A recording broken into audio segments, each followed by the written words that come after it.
and you're live. Thank you. We'll call this meeting to order. Can I get an approval of the agenda, please? I motion to approve the agenda. Okay, but before we approve the agenda, I'd like to pull a couple items off the consent agenda for discussion. And those items would be, since you can't read my mind, D, E, and I. So 8D, 8E, and 8I. I have a couple comments about D and E, and then I think I'd like to have a discussion about I, just for general knowledge for the community and for, so that doesn't just slip through without people understanding, the need for that. Okay, great. Can we get a second? We never had a first, I'm sorry, or unless there was. Michelle was the first. We need a Okay, second, I'm please. sorry. Okay, I'll second it. Thanks, Lev. Okay, we are going to convene to close session. Excuse me, Here, vote. Yes, we need a vote. sorry, roll We need a call vote. Yep. Trustee Brown, Yes. trustee Chimino, Yes. trustee Gillis, Yes, trustee Nelson. Oh, yes, okay. Trustee Wing, Yes. thank you. okay. We will convene to close session, conference with labor negotiator Myra Perez and Robert Mercal, organizations RIPSIA, CSEA, and SEIU.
Is everyone back? I still see the, oh, Oop, more people.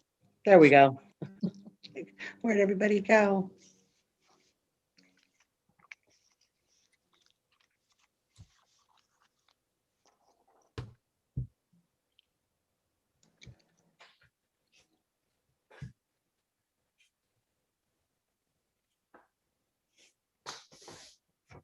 Okay, everybody's back.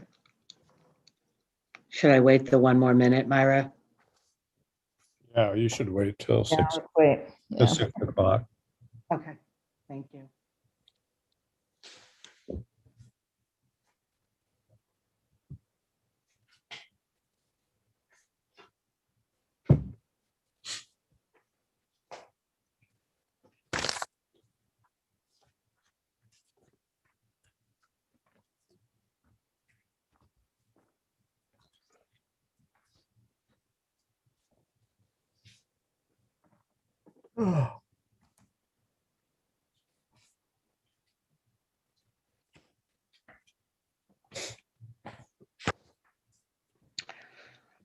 Okay.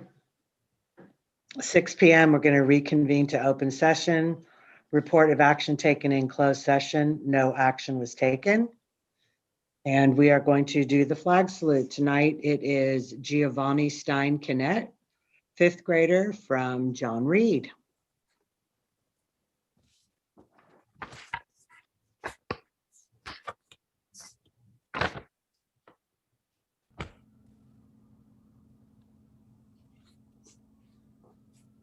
Please stand for the Pledge of Allegiance. Ready, begin. I pledge allegiance to the flag of the United States of America and to the republic for which it stands, one nation, under God, indivisible, with liberty and justice for all.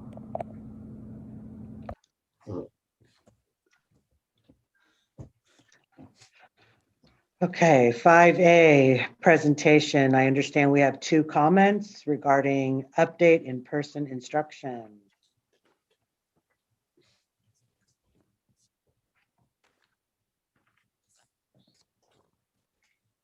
Hello, I'm calling in regards to agenda item 5A. Now that we are in the red tier and schools can open without any planned approvals, when will the district change the reopen date and announce opening date for middle and high schools? I see many other districts in the county have already opened or set dates for after spring break. I don't see why our district would be behind unless coordination and leadership have been lacking. Thank you. Yes, I was calling about the agenda 5A. I just wanted to call in real quick and voice my opinion. I'd like to start by saying thank you to the teachers and the school board for your guys' hard work this past year. I know it's been hard and it's been hard on everyone. With that being said, I think it's time to get these children back into school. It's been long enough, and we need to put these children's their education before anything else. And we haven't been doing that, and it's time to do that. They're our future.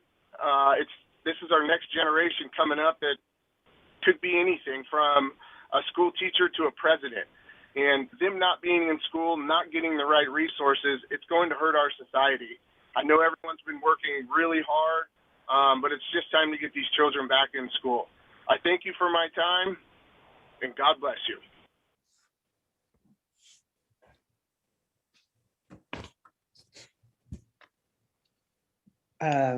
Myra, update in-person instruction. Yes, we have a presentation with some information on where we are with return to in-person instruction. Okay, so tonight we're presenting and we're going to give you the latest update. Next slide. The topics we're going to cover tonight is the update to return to in-person instruction. We're going to be looking at a Gantt chart to see where we are in terms of planning. I'm going to give you a short vaccination update, COVID safety plan, where we are with that. We're going to review the secondary hybrid schedules, proposed dates for hybrid learning, and what we're doing to plan for 2021, 2022, because we do have information and we need to begin planning for next school year based on our family surveys. So this is just a reminder for you to look at the different requirements to reopening. This was the guidance that was provided by the state in January 14th. And so just a reminder of what we needed to do. So now we're going to show you a Gantt chart, a project chart of where we are. And I'm going to turn it over to Ms. Posada, who's going to briefly provide you with overview of what progress we've made and what we've been doing. Thank you, Dr. Perez. Hello, everyone. Good afternoon. This Gantt chart originated. One of the trustees mentioned that they'd like to see our projects in something like a Gantt chart. So what it is, it's a depiction of all the 19 steps that we were given that we needed to have in place on 2/11/21 in order to open schools. As you can see, the plan is pretty extensive. It addresses everything from 6 foot of separation, masking, testing, training, communication, and so forth. So I think where I would like to start is that our set date was at the beginning of the pandemic, which was, as we all know, in March of 20. And then our goal date was the date of our hybrid reopening. Although, as this chart depicts, there's been a lot of work that's been going on since the onset of the pandemic. And a lot of the work that needed to be done was in fact completed before the guidelines were issued to us on February 11th of 2021. The guidelines uses terminology that it's very interchangeable. And so what you see in this report is the reflection of that. For instance, they interchange words like plan, protocol, policy. And so where we see that we have not completed a step, it's usually because we don't have a written policy just yet for that step. We have provided plans, we have developed plans, we have implemented plans and so forth. But typically where we still are needing to either train our families, train our students, or develop written policy, or then that's where we are still missing, or we're seeing a gap in 100% completion. As you can see from the chart, a lot of the work, as I said earlier, was completed before guidelines were issued to us. And that was thanks to the fast and agility of our district groups like maintenance and operations and IT and other service providers that mobilized pretty quickly after the pandemic to ready the school to transition it to distance learning. A lot of the equipment, as the superintendent has been reporting, was purchased way back. It was installed way back. And so what's before us is communication with families and policy, written policy to be approved, written and approved, so that we can say the project is in fact ready at 100% complete. Thank you. And then we're going to go back to the presentation that we were on. Just wanted you to see the work that's been done over the months. Okay, next slide, please. So vaccination update, we know they started on February 8th. We know that the nurses were heavily involved. And to date, we have 6,000 Sonoma County educators that have been vaccinated. And we actually received codes for over 500 educators to get vaccinated through various sources. For example, Kaiser Petaluma had appointments, myturn.com had appointments. So I'm just very proud of the team. People stopped what they were doing, their regular jobs, to make phone calls, to send text messages, to send emails, to get the word out about the vaccinations. So I think that there's been a huge amount of effort in this area. And I applaud the team for the work. Elementary school staff was prioritized by grade level. So we started vaccinations TK2. And that's why you're going to see an earlier start date than our other groups. Then we concentrated on 3-5, and then we moved on to the secondary and DO. And everyone has been invited so far. Just to let you know, the Rancho Cotati High School Clinic, the SCO clinic, will close officially on March 26th. And I just want to do a special thank you to Tessa Burns, Monica Seo, Momoko Itu, and Juan Sumro, who were very instrumental, and they were there day after day, making sure that the clinic was going well. So I'm very, very pleased to these heroes in our district that put in a lot of extra time. Next slide.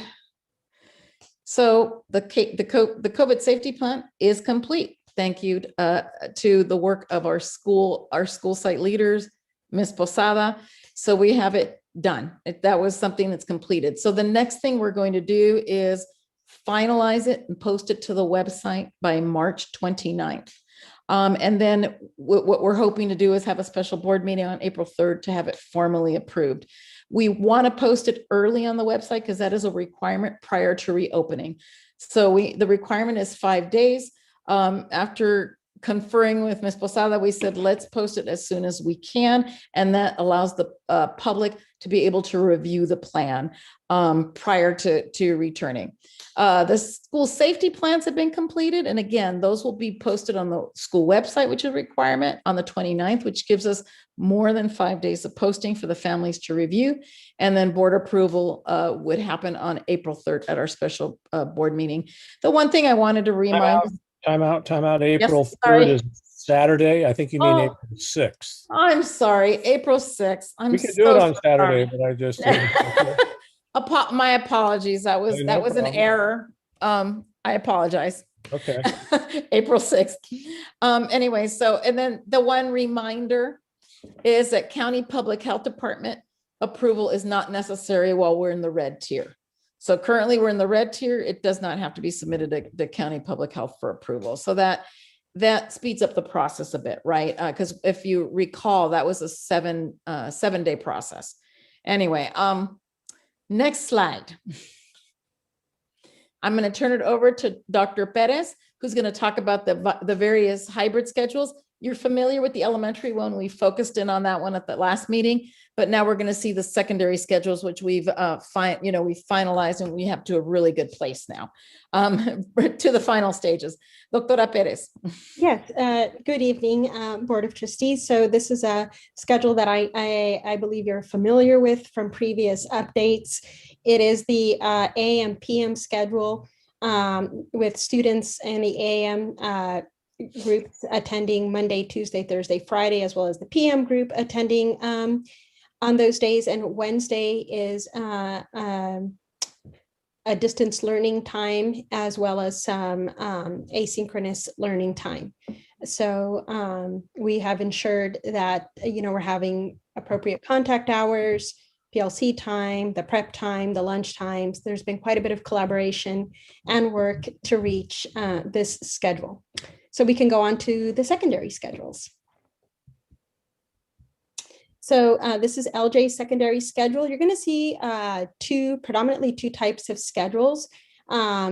This is a schedule that has 6 periods occurring in the AABB model. So LJ is moving to a 60-minute period block. Again, quite a bit of communication with staff, collaboration to reach this schedule. Our goal in the secondary schedules was to ensure that students could have each of their teachers, each of their classes within the rotational schedule, and that students would finish their in-person day before lunch. And so it's a grab and go at the end of the day, so that, we're not having students congregating at lunchtime and having that supervision issue, so that then students go home and can continue their work asynchronously. These schedules, as you will see, allow for the continuation of tutorial support, office hours, in some cases, increased prep time at some schools. They continue with their PLC time. All of our schedules have Wednesday as an distance learning day. In some schedules, you will see more asynchronous work on those days. At others, you'll see more synchronous work. It really depended on the nature of the scheduling and the minutes that could be achieved on the Monday, Tuesday, Thursday, Friday. So this happens for 3 weeks. And then there's a 4 weeks, 4, 5, and 6, there's a flip. So that, for example, the Monday, Tuesday class, the teacher is seeing period 1, 2, and 3. And so then at the 3rd week mark, we flip it and they would see periods 4, 5, and 6 so that they can see their students in the rotation. This is following the guidance that stable cohorts need to stay stable for at least 3 weeks, and then we could do a shift. This helps with as a mitigating factor for in the case that we need to do contact tracing or something of that nature. So we can go to the next schedule. Lucelina, can I ask you a question really quick on LJ's? Yes. And I'm probably jumping ahead, so you guys can say, we'll talk about that in a little bit. So if I understand right, if my son is in cohort A, he's going to get in-person period 1, 2, and 3 for 3 weeks straight, and distance learning periods 4, 5, and 6 for 3 weeks straight, and then he's going to flip. Mhm. But are the kids going to be in school for 6 weeks?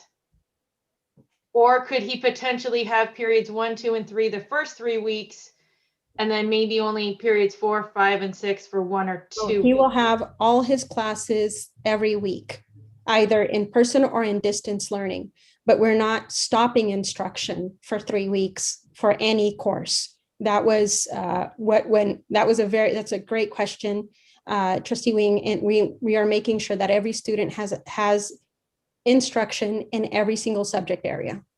But if they go back like on a later date, they may not be in school they may not have 6 weeks of school left, is what I'm saying. Oh, I see what you're To saying. complete this cycle of 3 weeks Yeah. here, 3 weeks there. It So is, of that course, is a possibility that they may not have a full 3 weeks on that second flip. Is that right? yes, because it's dependent on the opening day, but it doesn't mean that they're not getting the instruction. It just No, depends. okay, I understand. Okay, so, okay, I think I got it. I might ask a question later too, but I think I got it. Thank you very much. Absolutely. And we've tried, putting color to these and trying to, help navigate the visual of it. And so, of course, any questions we can address. Yeah. Let's go to the next school schedule. This is Technology Middle School. Very consistent again. Now, this is a school on a 3x3 schedule. So, a little different than what we just saw in the LJ schedule. So here, the students are either in a cohort A or in a cohort B. The cohort A students come Monday and Tuesday and receive all their courses, with the cohort B students participating through distance learning. And then on Thursday and Friday, the cohort B students are coming in person with the cohort A students live streaming. So I see I need to correct there a little bit. It still shows the B group live streaming. I can correct that later. I apologize, but it should say on the Tuesday, on the Thursday, Friday, it should say 1B in person and 1A live streaming. And again, with the Wednesdays having both synchronous and asynchronous instruction, ensuring at least the minimum instructional minutes that are required, ensuring the prep time, ensuring sufficient lunch time for staff and students. And this is for all of 6th, 7th, and 8th grade, right? Because I know earlier we had talked about 6th grade starting with elementary. So this is the whole school as a unit. Yes, and so we were so hoping we weren't going to have to do this very tedious purple schedule for 6th grade. That was, we were all bracing for, oh my goodness, what will a purple 6th grade schedule in purple? And then we realized we're not going to hit that. And we stopped writing those schedules because we knew we would be in, we anticipated being in red by the time this happened. So yes, this is 6th, 7th, and 8th grade. Thank you. Sure. You can go to the next slide. This is TPA, very different than the other middle schools in that they are staying with the AM, PM like the elementary because they are a TK through 8th grade school. And this is what is most conducive for families and for the students at the school to stay on an A-B schedule. So again, very similar to the A-B schedule we saw for the elementary grades, with a Wednesday being an asynchronous and distance learning as well as asynchronous activities, ensuring the instructional minutes, ensuring sufficient time in between each cohort. So similar to the AM PM schedule that we saw, ensuring that students have access to all of their subject matters in this schedule. Yes, and it also involves a rotation, but since the teachers teach more than one subject, they will see their teacher. They just might see their teacher for English language arts, and then distance learning, they're seeing their teacher for social studies, but they're seeing their teachers in the schedule, in either the AM or the PM schedule. Okay, and the difference here is that students that attend in the AM are still receiving instruction in the PM. So in the elementary schedule, students attend in the AM and then have asynchronous activities in the PM. But in the 6, 7, 8 TPA schedule, they attend in the morning and they still have distance learning in the afternoon. So it's more instructional minutes they are in middle school. So we're ensuring that that's the case. So a little bit of a difference there on that end. Each one very unique. So you can see a lot of care went into the unique needs of each campus and being responsive to staff as the collaboration occurred in each one of these. So we can go to the next one. This is Rancho Cotati High School. They are, as you know, have been on a very successful 3x3 schedule. And so they're going to do a group, theirs is a group that attends three periods a day, a lot like we just saw with TM Technology Middle School. Students attend until 11:40, and then the remainder of their instructional day is the tutorial online that they can attend and work completion, again, with teachers having availability for students for office hours and being able to log into tutorial time as well.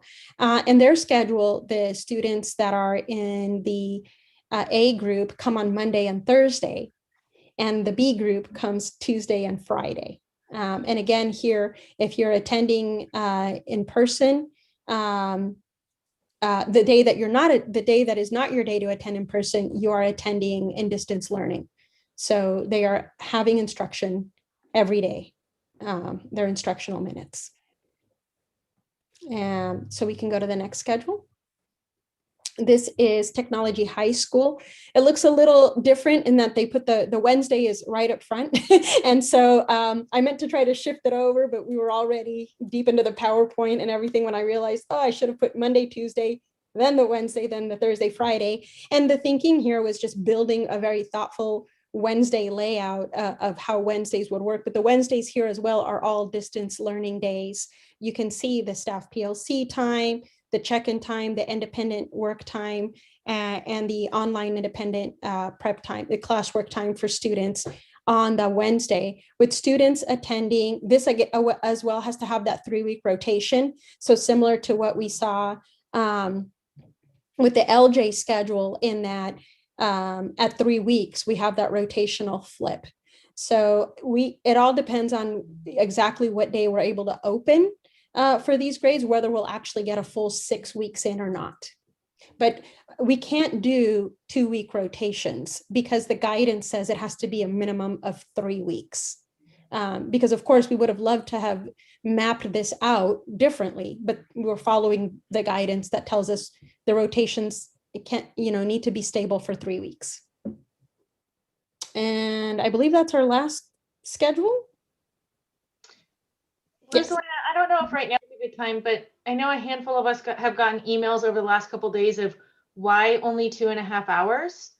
I know that we've talked about it kind of as a board, but maybe can we just explain to some of the families out there why we can't do all day 8 to 3 in-class instruction, just so everyone's kind of aware of what our restrictions are? And maybe you guys are going to bring that up in a little bit. I just wanted to. Well, I was just going to mention the fact that we have to remind folks, these schedules are not typical schedules, right? They're hybrid schedules because we cannot, we are still bound by the guidance of 6-foot distancing. You know, and minimizing the congregation of groups of students, of adults together because of the guidance that we have. And I'm going to keep saying this, but one of the first requirements in that guidance list is stable student groups, that we cannot, that we have to keep those groups stable. Again, I know you probably have heard it more than once, but it's 14 students and 2 adults. 14 students and 2 adults is the stable cohort group. And just recently, maybe 2 weeks ago, we got increased flexibility for secondary, because a few weeks ago it was 2 stable groups for secondary. And we're wondering, so how do we have a teacher see 28 students when their caseload is typically 150? So that's been the common theme that I've been sharing. I don't know if Dr. Perez, you have anything else to add about that, but it's really about that guidance and keeping people healthy. Well, and the kids can't have lunch at school is one of the big challenges, right? Mm-hmm. Yes, we were trying to, as you can see, we have ensured that we're going to ensure students have nutrition, but it will not be consumed at school. And so when we look at the elementary schedule, is the one that has those 2, the minutes that you just referenced, Trustee Wing. And so they are, that's the live instruction, but then they're going to have asynchronous activities for the other hours. So it is more instructional hours. So they're going to have still activities that they are instructional activities that they are engaged in. And yeah, as Dr. Perez said, with elementary, we're bound to limiting stable groups to 2. And they've given us this one extracurricular one that we need to use for kids that are at the YMCA or for other things that students need to be already, involved in. And at the high school, at the secondary, we're able to do the 3 stable groupings plus 1. So we just don't have the flexibility to do more instructional minutes given the guidance that we have. And just an added note, after observing our learning hubs and the beginning of that, we're realizing, what things we need to enhance or strengthen, because, the kids come in the morning and how do we, get them in the classrooms and, it's just all those little, those differences that we need to account for because it is a hybrid model and we have this guidance. And I'm excited for it to change. It'll create some more work for us, but we want to go back to as normal as possible. But right now, this is the guidance that we're bound by. So here before you, you've been able to read the dates. We have tentative dates. We know that we've offered the vaccine. So we believe that on the 29th, we're asking staff to return 2 weeks prior to be in their classrooms, really to learn their new space, see what they need, provide the training. So that's why we've agreed with our labor partners that it would be beneficial for folks to start 2 weeks before the children return. So, and on March 30th, we'll have a staff training. We're going to be looking at similar schedules. We're going to talk about the social emotional learning, the social emotional needs of our students as well as our staff. This is very different. It's another change for folks. So we need to be cognizant of the fact that we're going to be operating differently. April 5th, year-round. Dr. Perez, can I ask a question then? Absolutely. That means that for those 2 weeks, they're going to be doing the distance learning classes from their classroom. Yes. Okay. Yes. Year-round would be April 5th, staff with grades 3 to 5. April 12th, grades 6 through 12 staff would return. So that allows that time to collaborate in their own classrooms, still being physically distant, but getting that information that we need and provide that training. So then what our goal dates, our goalposts are April 12th for hybrid learning, TK 2 and 6th grade, April 19th, hybrid learning for grades 3 to 6. And then April 26th would be hybrid learning and grades 7 through 12, including our SDC classes. And again, we want to remind folks that the teaching will not stop, but we are really assessing to see where the kids are at so that we can plan a very good extended learning program as well as plan for the fall. And we feel that hybrid will be some sort of version of hybrid will be happening in the fall also. So we're going to have to watch the guidance. We're going to be working with folks to define what that looks like as we move forward based on the guidance that were provided by the state and county public health. Next. And now we're going to talk a little bit about 2021, 2022 and what we've learned from our family surveys. Dr. Perez. Yes. So what we've learned in talking to experts is that surveys across the country have indicated the trend of full-time district virtual school for some families, that this is something that is working for some families. It's desired for some families. You can see in this slide, it's just the national trend data. This isn't our district data. This is national trend data. And that this isn't a time for us to really build on what is occurring in distance learning. It has changed tremendously compared to what it was a year ago. And we can really capitalize on this for a transformative approach to instructing kids.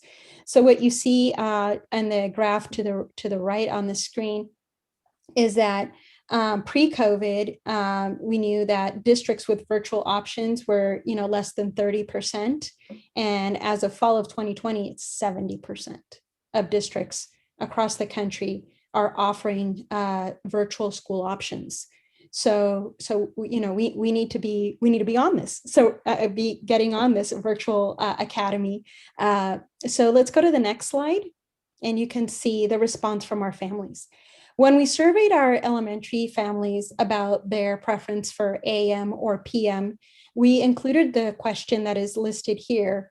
That basically, if we offered a virtual academy, who would be interested?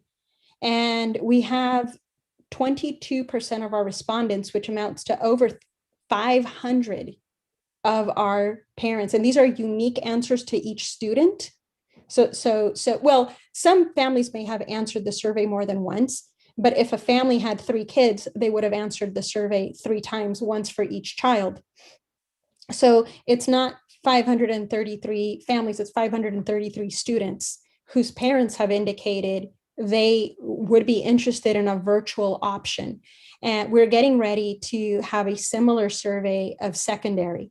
So it's imperative that our district be responsive to this student request, to this parent request for a virtual academy. And moreover, it's imperative that we listen to our stakeholders, our parents, very carefully. What are their desires? What do they want to see? How can we build on what we've learned this year and create an optimal virtual academy that, of course, is optional for families should they desire to have their students in a virtual academy setting? So I expected we were going to have a strong response. Honestly, this really exceeded where I thought we would be. And I think when we've had our meetings with our families, Dr. Perez and I have gotten to really hear why some families want to stay in a virtual option. Clearly, we hear, of course, we want to be in-person instruction, and that's what we're working so hard with the hybrid schedule, but we also want to make sure that we have this virtual offering and that we build it based on stakeholder input and growing from what we learned. Dr. Perez, is it skewed more towards TK kindergarten or 4th, 5th, or was it pretty much an even spread between TK and 5th? Yeah, so I'd be happy to send you an update to all the Board of Trustees on a grade span level in elementary, showing, we even have the breakdown by which schools. We can certainly send you a more detailed breakdown of where did these responses that were a yes fall. And I don't have that right at my fingertips, but it's certainly something that we can provide to you soon, as an update. And can you also, Dr. Perez, could you give the board, at that time, the reasons that parents are opting for a virtual? Is it just health, or is it just a preference that's similar to a homeschool environment, or what? What are, I'd like to just understand all the reasons. We didn't ask why parents wanted the virtual academy. We asked them if they would want a virtual academy. And I'm wondering if that's something that we can do when we're doing our stakeholder meetings. We're going to look at the parents that said yes, invite them to be part of the stakeholder groups. And I think we can then inquire as to what is it about a virtual academy that attracts them to this option. But we did not ask that question in the survey. Okay.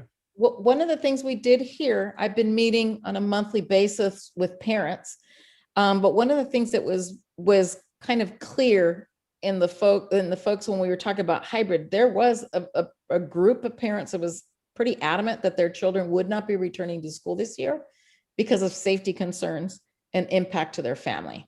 So it's an extended family living together, and they were concerned that if their child went to school, became ill, they could impact the entire family, and health was very important. So that I'm sure is a percentage of it, but that is a really good idea to dig in and to see what the difference could be. Because I think there are students that are thriving on distance learning, some that are concerned about their health. So it's probably a variety of reasons.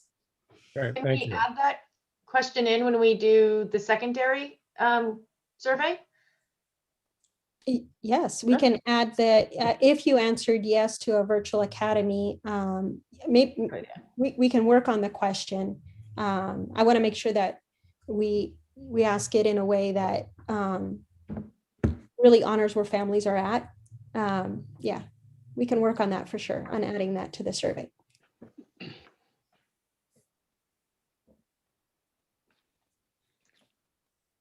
So Myra, did I hear you? Somebody said, and I don't know which Dr. Perez, forgive me, said that we will be looking at this point today on March 16th, where we are and what we know now, that we are potentially looking at a hybrid model going into the fall.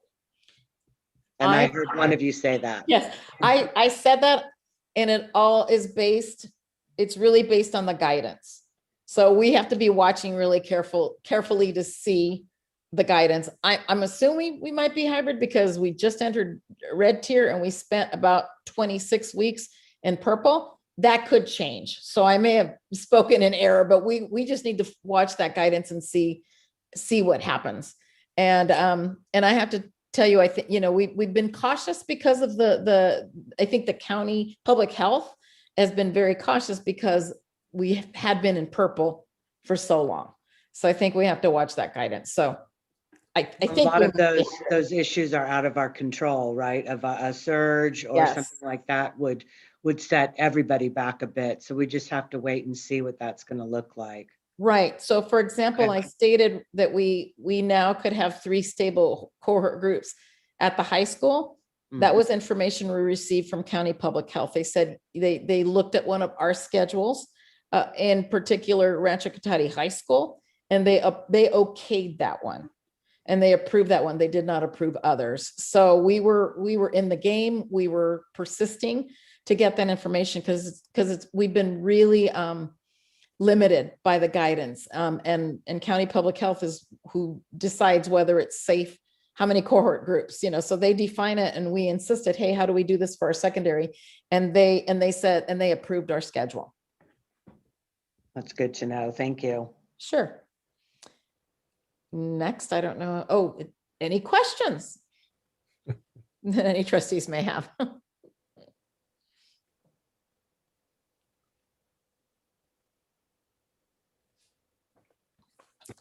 Okay, that concludes our presentation. Thank you.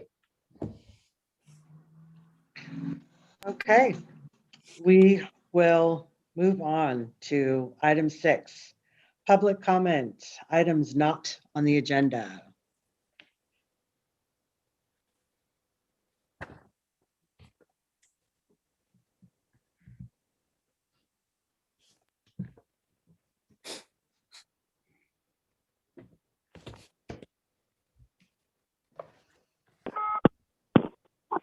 My comment pertains to the reopening of schools.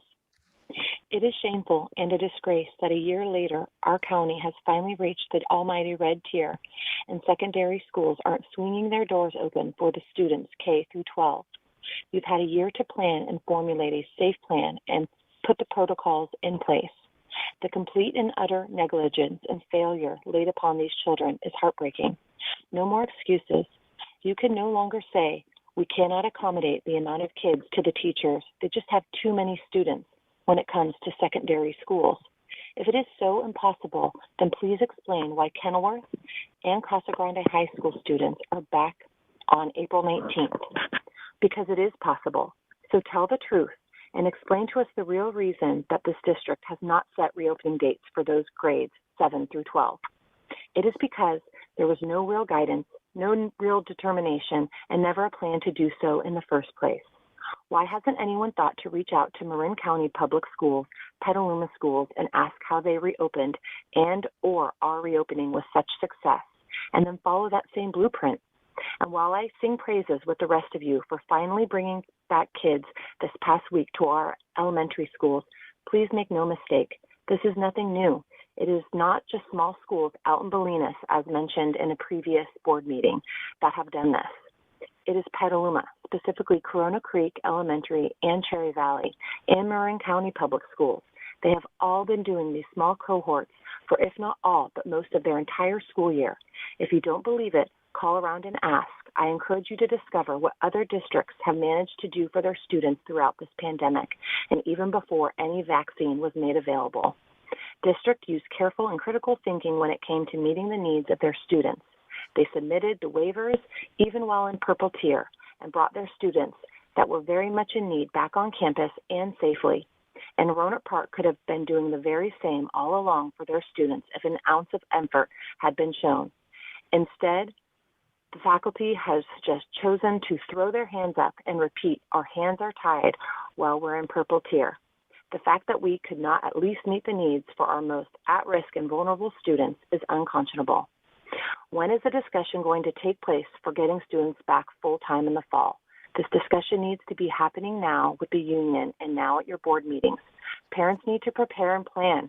Parents need to know what is going on before the end of the year, not over the summer or a few weeks before the new school year begins.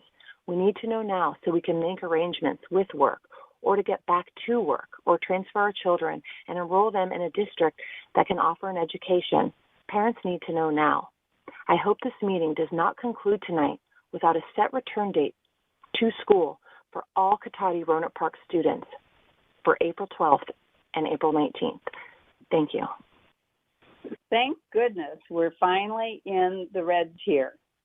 No more excuses from the teachers saying they do not feel safe and they need a vaccination before returning.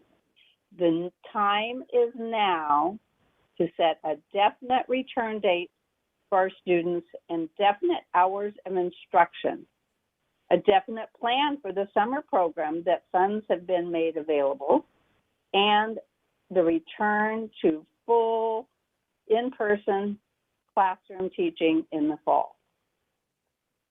My main question is why public teachers think they are more entitled than any other occupation. Getting vaccinated is only an excuse not to return to work. My daughter has been teaching in Marin County for months. What if all of our doctors, nurses, private and preschool teachers, dentists, Costco workers, etc., said they couldn't return to work because it isn't safe or they feel scared? Everyone except public teachers have been going to work, keeping our economy, goods and services open and going. If they truly don't feel safe due to their age or whatever reason, maybe it's time they step down and retire or find a new profession. I doubt under those circumstances, if they truly felt scared, they would be a very effective educator if they returned. Also, the CDC now thinks 3 feet distancing might be enough. So when this happens, I pray the schools will use this as another way to return to a normal classroom and schedule. That's almost the pre-COVID distancing anyway, so pretty much back to normal at 3 feet. Yes, we all know a teacher, and yes, we all know they are not staying home, quote, scared, end quote. They're shopping, getting their nails done, traveling, Zooming their lockdown students from their getaways. Also, I've learned the school board is who makes the decisions for the district. What have you elected Rohnert Park board members been doing this past year? Why did you look like you weren't even listening to the calls parents made a month ago? Why is everything, quote, wait and see in Rohnert Park? And why is Rohnert Park so behind other districts? If you don't get on track with other districts in our county, other counties, you're going to see hordes of students leaving. Guarantee parents will be driving their students to other districts. The time is now. Our students have been suffering long enough. Teachers say they care about their students, so let's show them by getting back to the classroom now. No more excuses. Thank you. My comment is directed to school reopening. The school district's website says specifically all students are entitled to a successful education. For months, parents have written to this board, called in, and expressed their concerns for the education their students are getting. Distance learning guarantees that not all students will get a successful education. In fact, hundreds and hundreds are not in this very district. And yet, we are still being told it will be another month, probably longer, before our students are allowed in the classroom.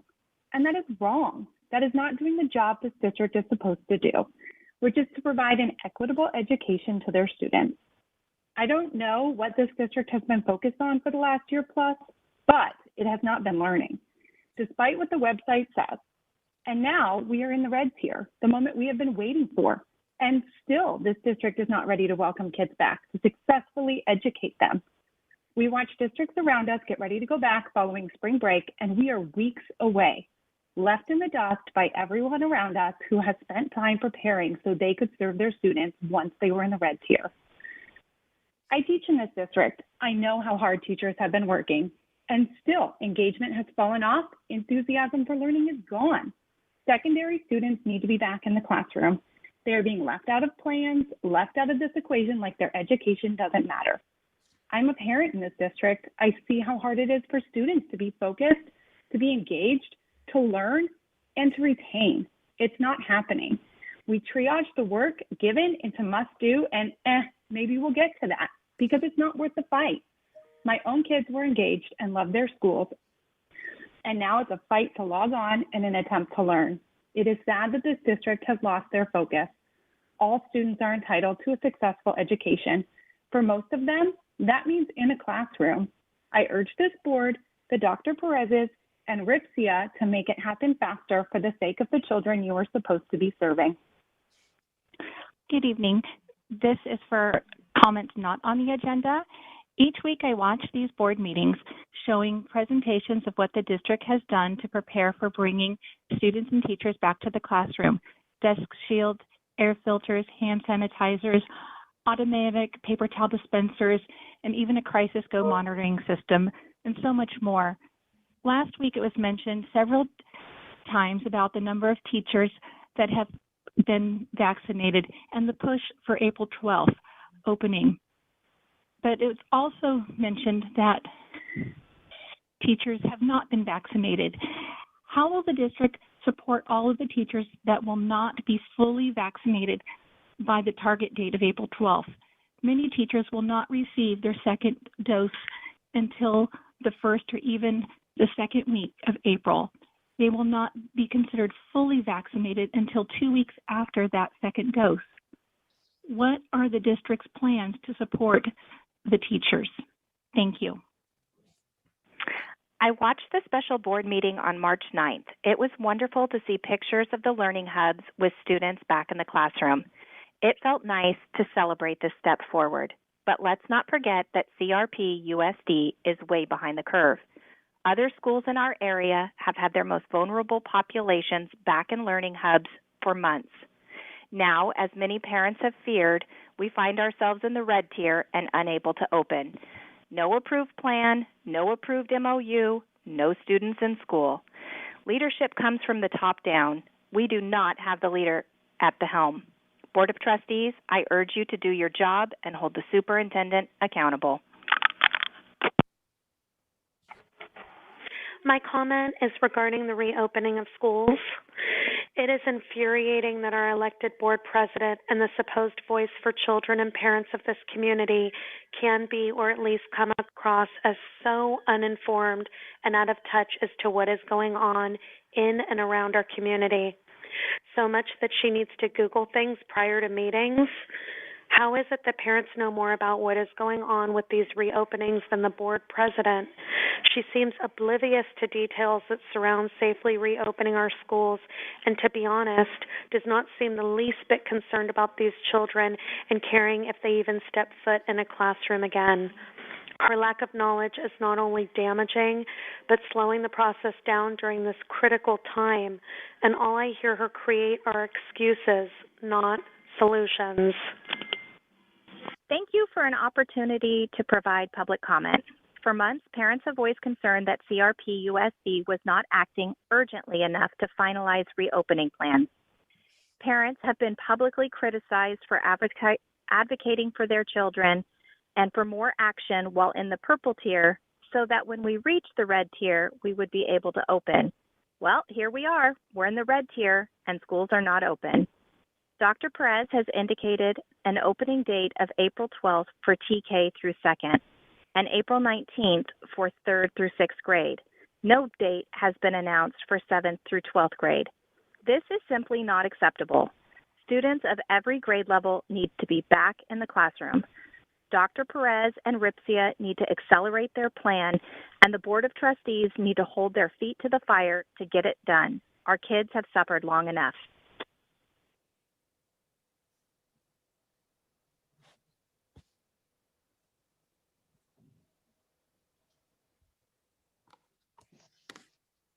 Mindy, was that the last comment? Yes, there were 7. Okay, thank you. I lost count. We will move on to item 7, communications, student board member reports. And let's go with, where did he go? There he is. Addison, we'll go with you first. I have a report and a comment I would like to make in addition. So I will start off with the report. As we enter into the red tier, our schools are beginning to transition back to normalcy, which is an exciting time for students who may be able to once again see their friends and their peers. Additionally, elections and campaigns have been held for next year's ASB positions, and the respective candidates have been notified of their status. Lastly, our school had a freshman orientation just yesterday, with cohorts of up to 12 ninth graders and 2 ASB students per cohort. A total of 60 ninth grade students participated, spread across 6 cohorts, 3 in the AM, 3 in the PM. Activities included icebreakers, games, chalk art, and a scavenger hunt around campus. We also participated in the annual Chamber of Commerce crab feed over the weekend. Each year, we volunteer to set up, prepare food, serve, and clean up at the event.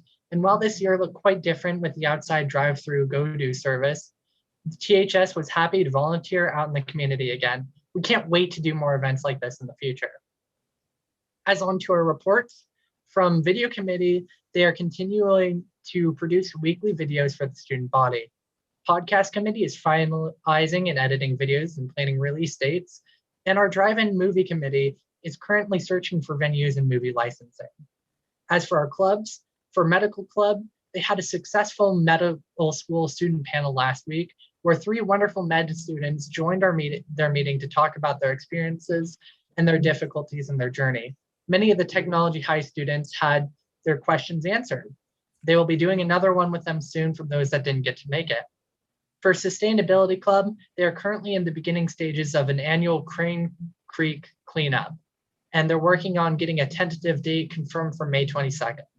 They will gather at Crane Creek in the morning and clean up to mark individually or in household groups, with gloves and bags being provided. People will bring their own masks, however, and sanitizer will be supplied, and the cleanup is open for all Rohnert Park residences. Once a date is confirmed, ASB will help facilitate the proper protocol and forms for the event.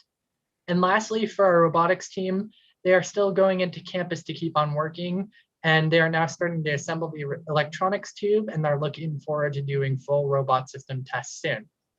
In conclusion, all teachers and students are certainly looking forward to a break from their screens over spring break, but things are busy as ever here at Tech High, and we can't wait to show you everyone what we have in store for the next year. Moving on to my comment. Hello once again to the district board, and greetings to all the parents, teachers, staff, and local community members watching this. Our district has been extensively focused on reopening all of our schools, and personally, on behalf of my student community, I'm ecstatic to head back to school. Majority, if not nearly all of my student community would benefit from in-person instruction and the social emotional development, physical activity, and actual learning that would come with it. However, upon reviewing our current situation in regards to the pandemic and the scientific studies published about coronavirus mutation, transmission, and our own state's history when it comes to reopening places, I would highly advise against continuing our current reopening. It was in May of 2020 when California began to reopen its local businesses, hopeful that the pandemic was in the beginnings of subsiding. However, only a month later, and due to the lack of consistently following health guidelines and mass gatherings, as a result of relaxed restrictions, caused a resurgence and a second shutdown of the state. Fast forward to now, where enforcing health procedures and COVID technology are our main tools against the virus. To enforce these procedures and make sure students of any age follow it, a majority of the time, is a task that is nearly impossible to put on our educators and staff, already burdened with a transition into distance learning, and now a transition into hybrid learning within our elementary schools and our high schools and middle schools. Only a small percentage of our student population, if any, are vaccinated, still leaving them highly susceptible to the virus and increasing the chances of potential transmission and or severe illness. Just one student with asymptomatic COVID, an accidental non-compliance with CDC guidelines, and an entire cohort or even the whole school could be affected and potentially shut down temporarily. Thus, I have a proposition. Continue our current reopening process, but continue to focus on distance learning and tackle the issues faced by our students remotely, as well as in our hybrid in-person learning environments. Much of our parent, teacher, staff, and student communities have highlighted the current challenges with distance learning so far, and I believe that some of these problems can be addressed with shifts in the way we do remote instruction and online education. Additionally, making sure that the option is open for students to opt out of all programs in person, no matter what, for the foreseeable future is extremely important, especially for students who are unvaccinated and more likely to experience dangerous symptoms of COVID. I would like to end this comment on a final note out to everyone in this community. Support is one of the most important things we can give one another right now, whether it be through simple acts of kindness or helping them out in some way. Being there for one another will keep us going and make us stronger in the end for it. Thank you for your time. Thank you, Addison, for your comments. Reagan. Hello. Okay. Hello, everyone. Last month, Rancho had our annual Unity Week, but this time with some unexpected challenges. Having a week-long event completely online definitely had its ups and downs. Although we had technical difficulties which caused our Unity Week assembly to be pushed back a week, we still found ourselves giving effort until the very last minute. This was a good way to remind the student body that we're still united as one, even though we haven't seen each other in over a year. Our monthly ASB conference went very well, and we discussed the theme of community and different ways to make people feel closer to each other during this time of separation. A very common topic of conversation among Rancho students recently has been going back to school. It seems that seniors kind of think different than underclassmen. From my personal verbal surveys, it appears that most seniors don't want to go back this year, while underclassmen do. As a senior who didn't get any senior events, I'm very ready to leave high school and begin my future. There are several other seniors who have told me they sometimes will just drive to Rancho and sit in the parking lot. They want to reminisce on the days where we could hug our friends, laugh in class together, and just be around each other 5 out of 7 days of every week. Going back to school is kind of a sad idea for us seniors, which you would think the opposite from us. You would think we'd do anything to go back to school, but for a large group of us, that's not the case. I'm so thankful for all the memories I've made in school, like Miss Moran just staring at me when I ask a questionable question, or the smile on Miss Holman's face when I walk into her classroom and say, "Good morning, sunshine," no matter what time of the day it is. School has been such a positive place in my life, and although it's hard not being able to really celebrate making it this far, I'm content with the 100 life lessons I've learned over this past year. That being said, I plan on interviewing several people from each grade in these upcoming weeks, just so that we can hear, a larger array of people, their opinions, and just some quotes from them. So I will put that in my report next month, and thank you all very much for your time. Thank you, Reagan. Item 7B, Rohnert Park Cotati Educators Association report, Ms. Emily King. Hello. First of all, I just wanted to say thank you to Reagan and Addison for your comments and for your reports. It's really refreshing to hear your opinions and your ideas, since so much of this is affecting our students, and it's so important to hear from you all as well. So thank you for being here and for reporting out to us. I really appreciate it. Good evening, President Board Gillies, members of the school board, and Superintendent Perez. I have a short report for you this evening. I'm very happy to report that over the past month, we have made tremendous progress in preparing for in-person learning to resume very soon. Our RIPSIA bargaining team and the district negotiation team worked very hard to finalize a memorandum of understanding tentative agreement, which is currently out to our membership for a vote, and we will have the results by early next week. This document is beneficial to both parties and will ensure the safety of our students, our staff, and our community. We want to thank everyone involved for their dedication and willingness to communicate and collaborate and continue to come to the table over and over and over again. While we are all excited about the progress and seeing our students in person in our classrooms again, we know that school will be very different from pre-COVID times, and our educators will once again pivot to learn how to serve students best in this new environment. I know teachers are already planning how to welcome students back to campus and coming up with creative ways to teach new expectations. Our students have been through so much change this past year, and they are so resilient, but we know that we will need to address them where they are at and provide social and emotional support and guidance. While academics are undoubtedly important, we believe the primary focus at this time must be on reintroducing our students to campus and ensuring their wellness. We look forward to working with the district to address these needs and overcome any additional challenges. I hope you all have a restful spring break, and I look forward to reporting back to you in April once in-person learning commences. Thank you all. Thank you, Emily.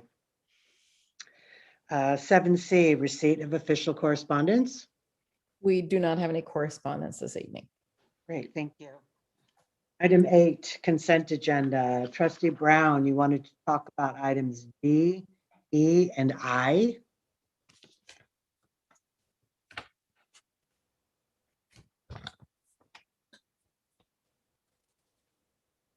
We can't hear you, Lef. You're muted. There, that here is, how's that? So why don't we vote on the consent agenda items that weren't pulled first? Sure. Is that okay with everybody? And then we can go over D, E, and I. Can I get a motion to approve the consent agenda items A through C, F through H, and J through N?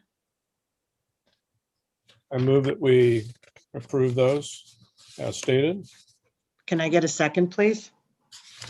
I'll second that. Okay, Joe. Roll call vote, please. Trustee Brown, Yes.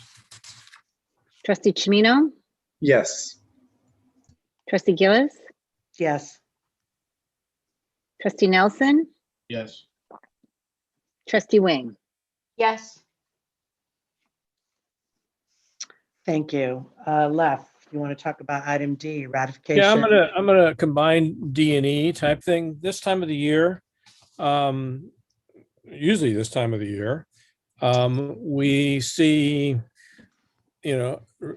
purposes of resignation via retirement. So I just want to acknowledge on D, the 5 teachers that are on there.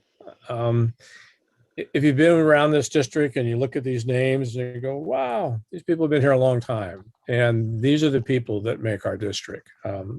All the employees make our district, but I want to say a special thanks to those employees that have been here and have contributed. Usually towards the end of the school year, we have a meeting and they're presented plaques and we appreciate them. And I don't know how that's going to be done this year, but so I'm sure we will do that too. But I just want to say thank you to Yvonne Colbert, Ben Condren, Jan Forney, Stephanie Phillips, and Kathy Seastrand. Thanks to them for being teachers and working in our district as long as they did. It looks like we're going to have a hole at John Reed because 3 of those are leaving there. So I'm sure they'll be filled with new people, but just a special thank you to them. And then the other one on, and then we can vote on both of them if anyone else has any questions on 8, on F, or no, on E. I'm losing light here. I don't know if it should possibly say retirement, but Robert Maricol, thank you for your time with the district and your contributions. You are going to be leaving us in July, and I want to just thank you for all that you've done while you've been here. So those are my comments on D and E. Thank you.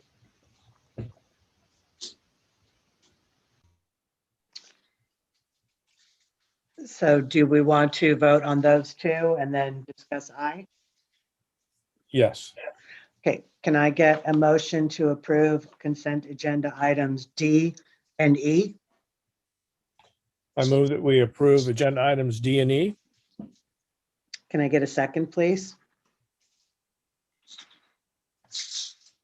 I'll second. Thanks, Joe. Roll call vote, please. Trustee Brown, Yes. Trustee Chimino, Yes. Trustee Gillis, Yes. Trustee Nelson, Yes. Trustee Wing. Yes. Okay, we'll move to item 8I. And so this, I didn't realize that we were going to, you did such a great job of already explaining this earlier, as to why we're going out for this consultant in the academy. So I don't have any other questions and considerations for this in case anyone else does. But so I just wanted to make sure that the public knew of why we were doing this and the demand of 22% of our K through 5 population wanting this. It's evident. So that was explained prior to the meeting. So I don't think we need to discuss it again. So thank you. Unless there's any other questions by other board members. Did anybody have any other questions? Oh, sorry. Yeah. That survey with the 22.5%, that excluded secondary. So correct. So the percentage could actually be, or the amount of students could actually be higher. So yeah, I'm on board. Yeah. Me too. I'm right there with you. Can I get a motion to approve consent agenda item I? I move that we approve agenda item I. Can I get a second, please? I'll second that. Thank you, Mark. Roll call, please. Trustee Brown, Yes. Trustee Chimino, Yes.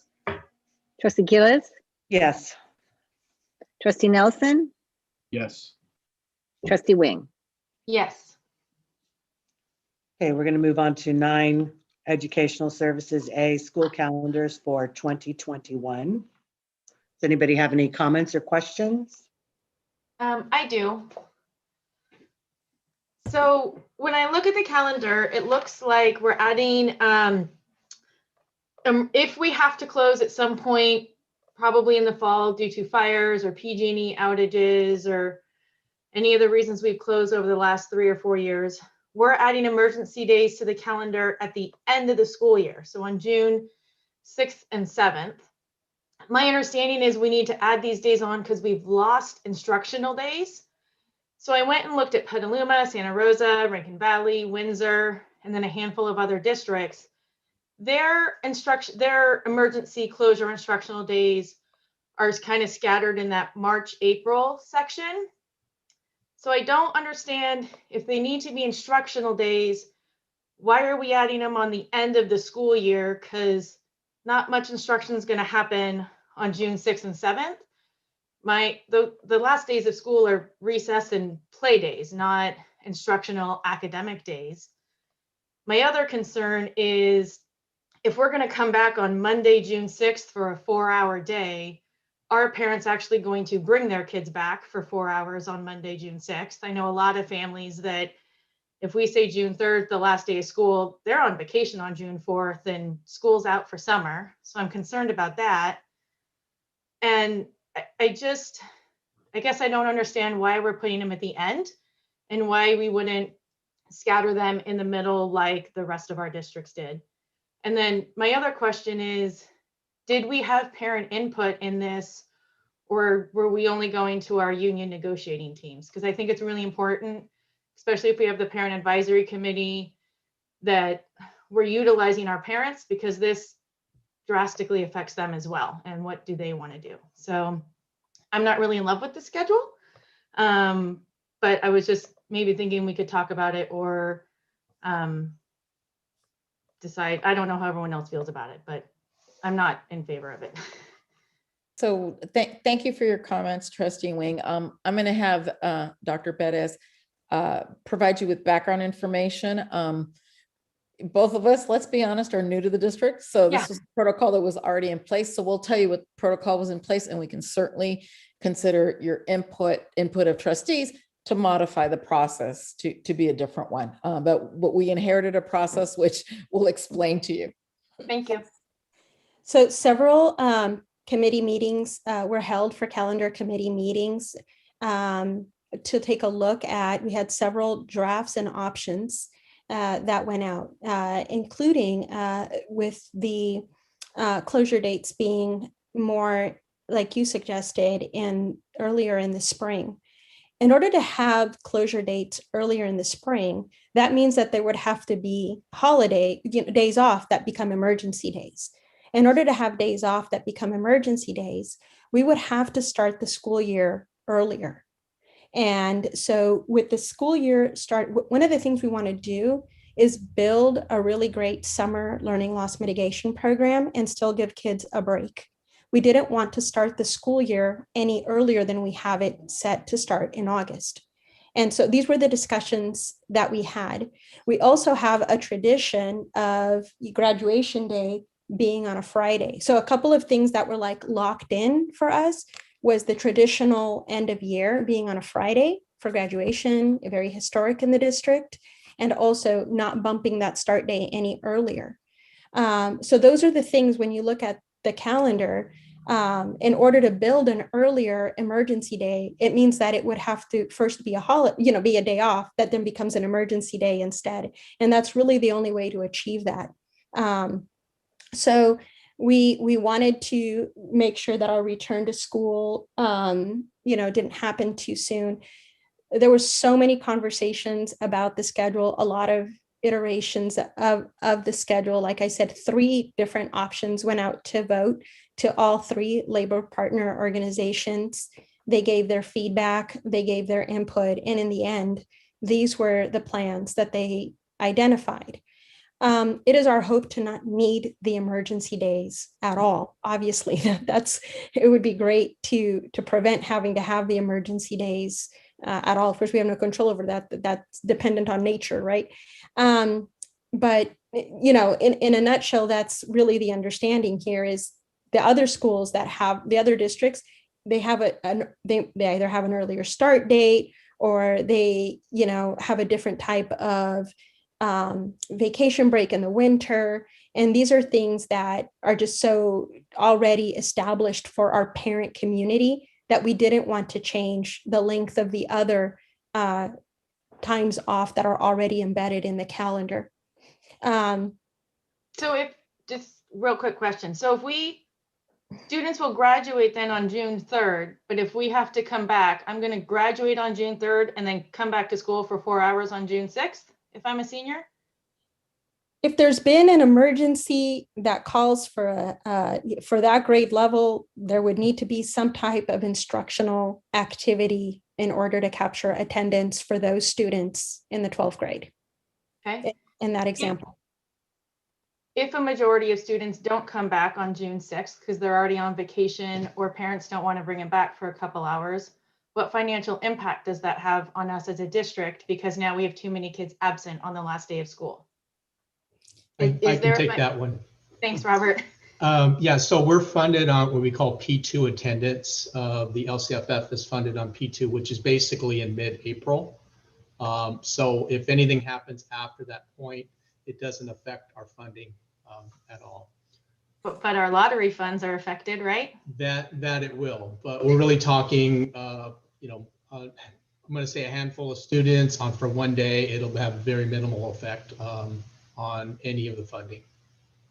And were any parent groups consulted when we were making this, or did we just use our union partners? It was a committee of educators, so principals, teachers, district office staff. I don't believe we had any parents that participated. Historically, I think the calendar has always been that way. I mean, it might be something that we include, parents in there. A pet peeve I have is that parents that value their vacation more than their students' education. And that not only leaving the day after school, but leaving and not coming back before school starts, and or taking a vacation in the middle of winter to go skiing or to go to Disneyland where it's not as crowded. So that's just a pet peeve I have. I know there's ways to make it up, but that's harder for the teacher. The teacher has to do extra work and stuff. So I have never taken my kids out of school, out of their regular school for my personal vacation or theirs type of thing. But that's just my preference. I realize there's work and other things, but so I don't have a lot of patience for trying to build the calendar around parents' vacation. So, but I understand at the year end too, and I realize we have to do so many, Robert, we have to do so many hours too to meet guidelines total, correct? No, that's correct. That's why we would have to have an emergency day in order to meet the minimum requirements on that. Right. And I think one of the challenges too is if you have something too early in the year, then if the event happens after that, you lose that opportunity. So there's always that balance too with making the calendar. Right. And honestly, the emergency days is relatively new. We've always had an opportunity to file the J13, but due to the recent events in California over the past few years with fires and numerous school closures, CDE is highly recommending that you have emergency days built into your calendar and that you're required to use them before submitting a waiver for attendance.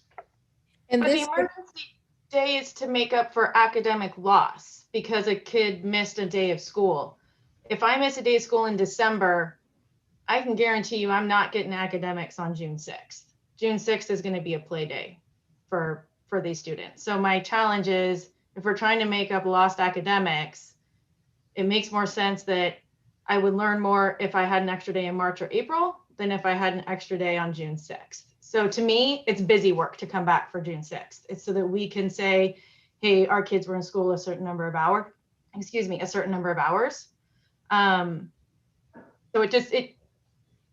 I don't like doing things just for busy work. So that's just my thoughts. If we did want to, is there any chance, I don't know how my other trustees feel, but is this alterable, or is it like, hey, here's the deal and take it or leave it? I have to say, as a parent with kids in the district and grandkids in the district, school starts on this day, school ends on that day. I don't plan vacations during the middle of the school year.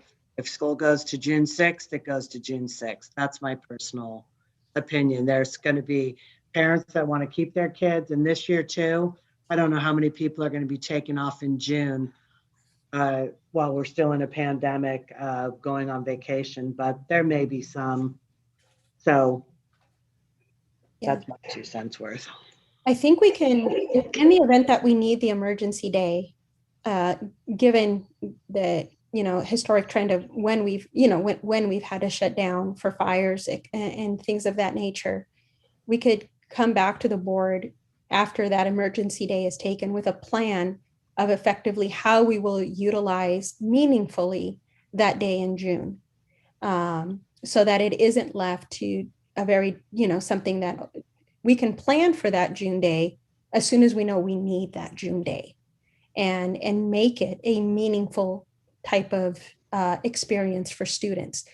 End of the year activities have traditionally occurred, at the end of the year, and it could be that we inform the schools that those end of the year activities are to occur on those 2 days and not anytime prior to that. So I think there are making what would have been an end of the year celebration day, a wrapping up day, an instructional day, which is Trustee Wing, right, where I think your concern is how do we maximize that instructional time? And we'd be happy to come back to the board in the event that we need that emergency day with a really solid plan of how we're ensuring that those instructional that lost day is made up effectively. I like that idea because it's just a fact that instructional, the quality of the instruction at the end of the year, especially those last 2 weeks, is not the same as during the rest of the year.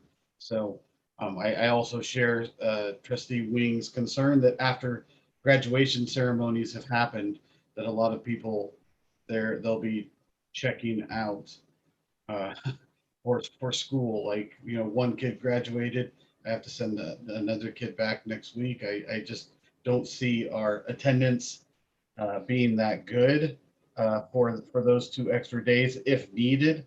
So if we can push the end of year stuff to those 2 days so that last week is actually real instruction, that I would be more satisfied with that. If we need them. Does anybody else have any more comments or questions? If not, can I get a motion to approve 9A school calendar for 2021 and 2022? I move that we approve 9A school calendar for 2021 and 2022. Can I get a second, please? Wait. Are we adding in the addendum that we'll have a meeting if we need the 6 and 7 days? The June 6th and 7th? I don't think we're amending the calendar, are we, Myra? No, I didn't, in my motion, I did not do that. No, this is approving the calendars that we're recommending. Mhm. But we can, when, if we do lose days. Yes. And kind of tagging on in the conversation, it's like after, if we lose some days, we should figure out how we need to make up those days right when it happens, not to the end of the year, right? So yes, we can still have that discussion right after. That was done with previously with fires. So I'm sure I have total confidence in administrative staff will do the appropriate things due to the certain emergencies that we may or may not have, so that we do, provide the best educational recovery for the kids and students. Okay, so we had a first from Trustee Brown. Do we have a second for item 9A? I have a second. Thank you, Joe. Roll call vote, please. Trustee Brown, Yes. Trustee Chimino, Yes. Trustee Gillis, Yes. Trustee Nelson, Yes. Trustee Wing, No. 9B, Resolution 2021-14, designating alternative holiday in lieu of regular holiday.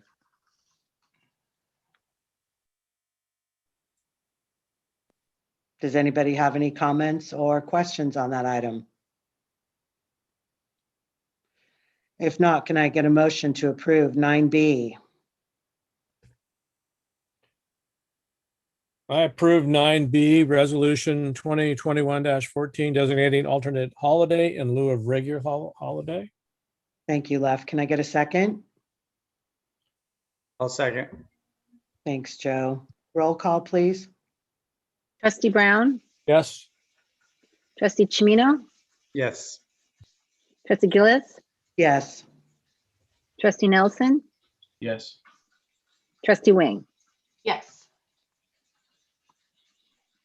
Item 10B, 10A, acceptance of audit report for year ending June 30th, 2020. Okay, so one thing the board might notice is the audit is a little later than usual. It is usually presented to the board in January for approval, but due to the pandemic and the after effects of that, the state approved a different timeline for that. They extended the deadline to after March, and so basically you're seeing it for acceptance at this meeting here. I've asked Mr. Paul Pham from Siobhan and Associates, our auditing firm, to do a brief presentation and be available to answer any questions that you may have. I believe each board member has received a copy of the audit report. Paul, you're on. Thank you, Robert. Thank you, Dr. Perez and trustees for inviting me out to share with you the results of the FY20 audit. So our audit this year included the financial audit as well as some compliance audits related to your federal program. This year we selected the National School Lunch Program for your single audit. And we also audited the district's Proposition 39 bond measures. Just to give you a brief outline of how we went about that audit, about halfway through the year, we had an interim audit where we assessed the district's internal controls, did some compliance testing as well. And then after the year end, when the books were closed, we performed substantive procedures as well as finishing up some of the compliance requirements related to our audits. So since you guys have a copy of the report, I won't go into the details of the numbers and stuff, but what I did want to do was take a moment to kind of go over how the statements are prepared, just so you can have a better understanding of how to review them. So in the financials, you'll notice that they're broken up into kind of two sets of statements. You've got the fund financial statements and you've got your government-wide statements. In the funds, it uses a modified accrual accounting, which is a focus on financial assets that can be readily available to be converted to cash in order to provide, the resources for general operations and just the services that the district provides. And the focus really for the funds is on how money flows into and out of the funds. So on the government-wide statements, which are the statement of net position and statement of activities, those are on a full accrual basis of accounting. And so those focus on an economic resource measurement focus, which is as opposed to in the funds where they're focusing on the current financial resources, where it's really, if you think about the users and the people who handle your budget and stuff, the funds allow you to see what is happening in the current year, right? So for example, let's say the district buys a school bus. On the fund statements, you'll see that as an expenditure or purchase of a capital outlay expenditure. Whereas in the government-wide statements, you'll see that on the statement of position. And then that over time, over the economic life of that school bus, it's recognized as depreciation expense. So that's kind of the difference between those statements to kind of help you understand how to read those and then kind of get the best value out of those statements. And then just to get into the results, we had a clean audit. We issued a few opinions. They were all unmodified opinions. As far as financial statements, we noted that they were fairly presented in all material respects. Our audit did not identify any deficiencies in internal controls over financial reporting that we considered to be material misstatements. Our tests did not disclose any instances of non-compliance or other matters that were required to be reported under governmental auditing standards. And with respect to compliance, the district complied in all material respects with compliance requirements for state programs. And we didn't have any significant uncorrected adjustments. There were no difficulties in the audit other than the COVID-related situation. And we didn't have disagreements with management. So overall, it was a great audit, nice clean audit. So Robert and his team, they're doing a great job of handling the district's finances. One thing that Robert and I did discuss as far as a recommendation for the district was to have a capital assets valuation done. And this can be done internally or externally, but we recommend that you hire an outside source to help with that process. Uniform Guidance recommends this be done every 2 years. And with the bond programs and everything you guys have had going on, it's highly recommended just to get a good baseline going forward, and just make sure that assets still exist. If there some of them are old and fully depreciated. So other than that, I can open it up for any questions you guys might have.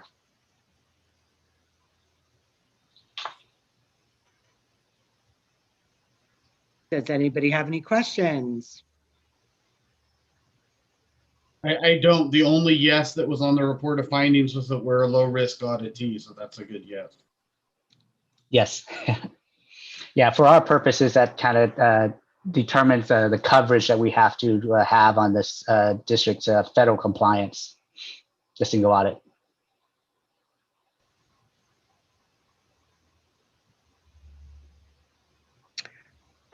So if nobody has any other questions or comments. Okay, can I get a motion to approve 10A, acceptance of audit report for year ending June 30th, 2020? I'll move to approve 10A. Thank you, Mark. Can I get a second? I'll second it. Thanks, Michelle. Roll call, please. Trustee Brown, Yes. Trustee Chimino, Yes. Trustee Gillis, Yes. Trustee Nelson, Yes. Trustee Wing. Yes. 10B, Resolution 2021-13, authorizing temporary borrowing from the Sonoma County Board of Education.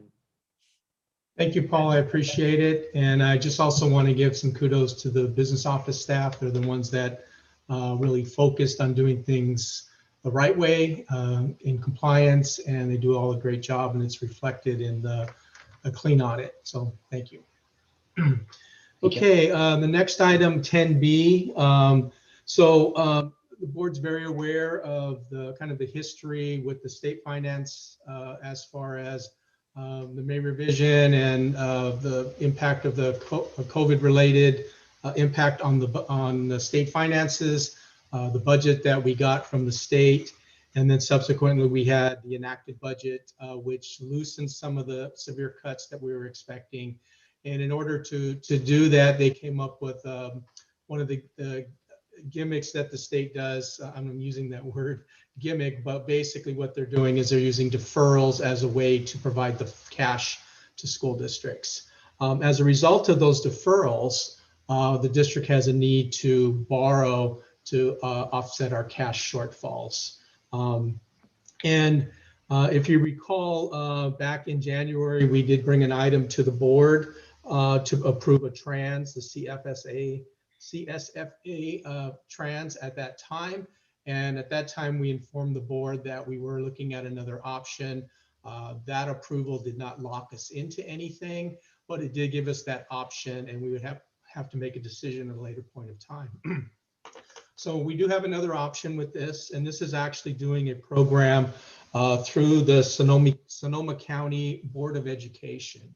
And it's structured similar in the way that we're going to be borrowing the cash, but instead of borrowing it directly through another agency, we will actually be borrowing the cash from the Sonoma County Board of Education. There's a handful of districts in Sonoma County that are participating in this. And we actually feel it would be a better option for us as far as the cost of borrowing and whatnot on that. So what you have here is a resolution, again, approving our participation in this program. It doesn't necessarily lock us in at this time. So we still have a little bit of time to make the choice on which program we're going to go with, but we do need to get the resolution approved to have this as an option. So are there any questions? Okay. You seem like pretty high interest rates. It's really locked into the pool. So there is various factors on what we're actually end up with as far as the interest rates. But as a public school district, we don't have a lot of options for borrowing. We can't go to the bank. Yeah, we can't go to the bank and borrow. We can't go to Dr. Perez and borrow, those types of things. So we have very limited options, and the trans is one of those. Okay, any other questions? Yeah, borrowing from a administrative person might be a conflict of interest. Yeah. Might be frowned upon. Okay, can I get a motion to approve item 10B, resolution 2021-13, authorizing temporary borrowing from the Sonoma County Board of Education? I move that we approve 10B, resolution 2021-13, authorizing temporary borrowing from the Sonoma County Board of Education. Thank you, Lev. Can I get a second, please? I'll second that. Thank you, Mark. Roll call, please. Trustee Brown? Yes. Trustee Chimino? Yes. Trustee Gillies? Yes. Trustee Nelson? Yes. Trustee Wing? Yes. Thanks. Thank On you. to item 10C, authorization to award the contract to purchase UPS batteries to Development Group, Inc. Yeah, so this is one that we're actually doing something a little differently that the district hasn't done in a while, and that's using Category 2 E-rate funding to provide for to buy these particular items. E-rate is broke down into, it's a federal program. It's broke down to a Category 1 and Category 2 areas. We generally tap in annually for internet to get discounts on our internet through Category 1. Category 2 is more related to hardware, infrastructure, those types of things. So we've worked with IT and with Josh Savage and identified one area that we're going to be able to tap into these funds with that. So as part of that, we have to go through the formal bid process, which we did. And with that, we had 2 responses to the RFP. And the staff's recommending that we go with the Development Group Incorporated, DGI, which we've worked with in the past. One of the things, though, with E-rate, the timeline is you have to be really ahead of this. So we actually started this process back in December, and it's to fund for next fiscal year, so back into July. So the caveat here is we're approving the contract with the recommendation for DGI, but we can't make that purchase till after July 1st. Are there any questions?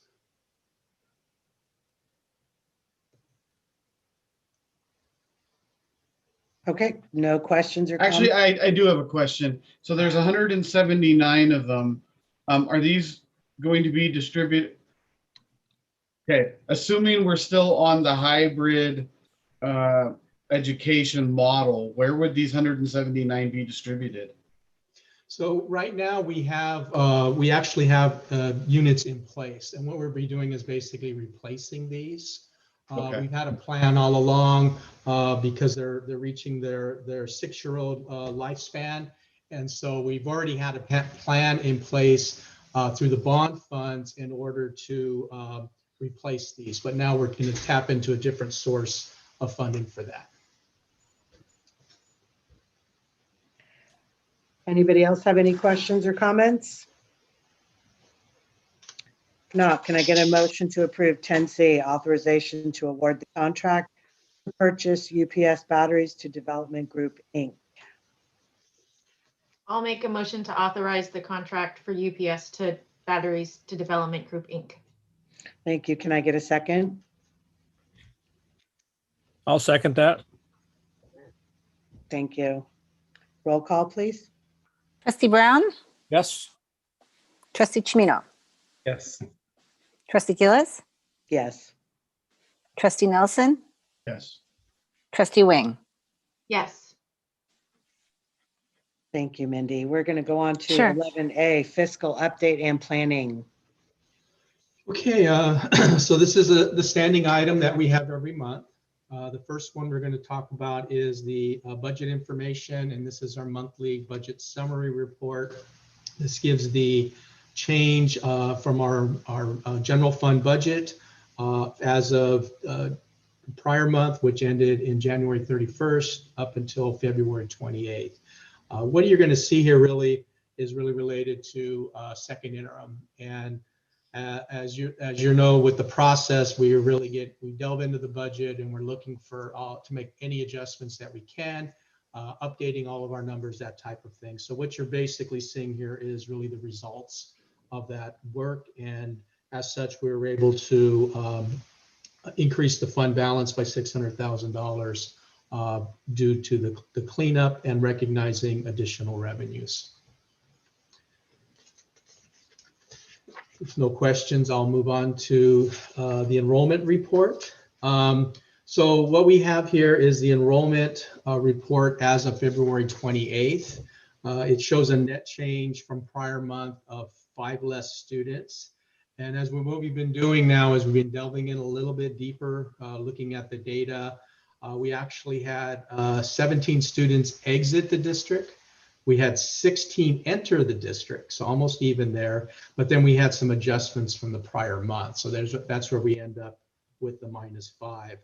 One of the things with the students exiting the district, this is an area where we're focusing on. We did have, of that 17 students, we have 6 that went to private school charters. 9 of them moved out of the county and or state.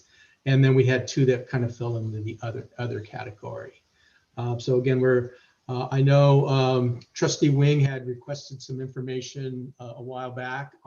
So at the next meeting, we're actually going to give you an update from the beginning of the year to where we're at now, kind of looking into the very broad categories of where these students are leaving the district.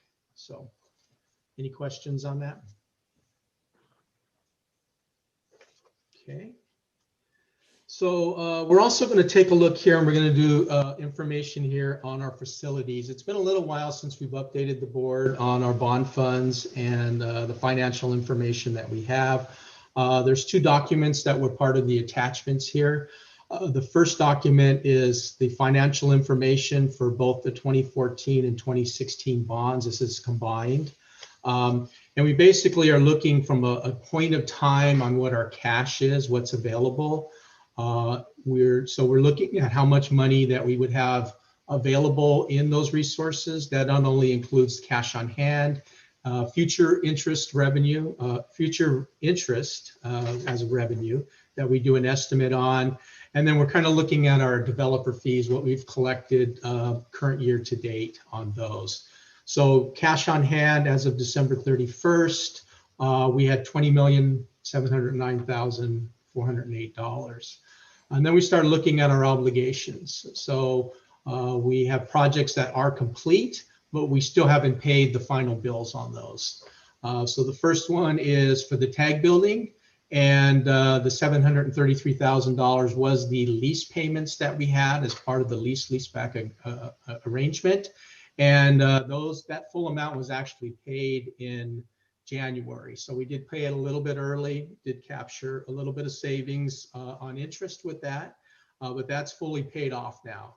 The Tech High conversion, the $600,000 is directly related to the lease payments, and we're working on the schedule and when we're going to start paying those out very soon. And then the other items are items that we should continue to carry and put aside money for that we're still haven't resolved or haven't paid yet. The other one is, the next section is our ongoing and current projects that we have. The board's very aware that we have the Evergreen Elementary MU project going on and the Rancho Cotati High School field replacement project. So those are the balances and money that we've set aside to fully pay for those. We're expected with the Evergreen to have some savings with that, but until we get to the end of the project, we won't be able to identify what that is. The Rancho Cotati High School field replacement, that's pretty close to where we're going to end up with that balance on that. Robert, can I ask you about the Evergreen? Do we have an estimated date that that's going to be done? Yeah, absolutely. Let me. I won't hold you to an exact date.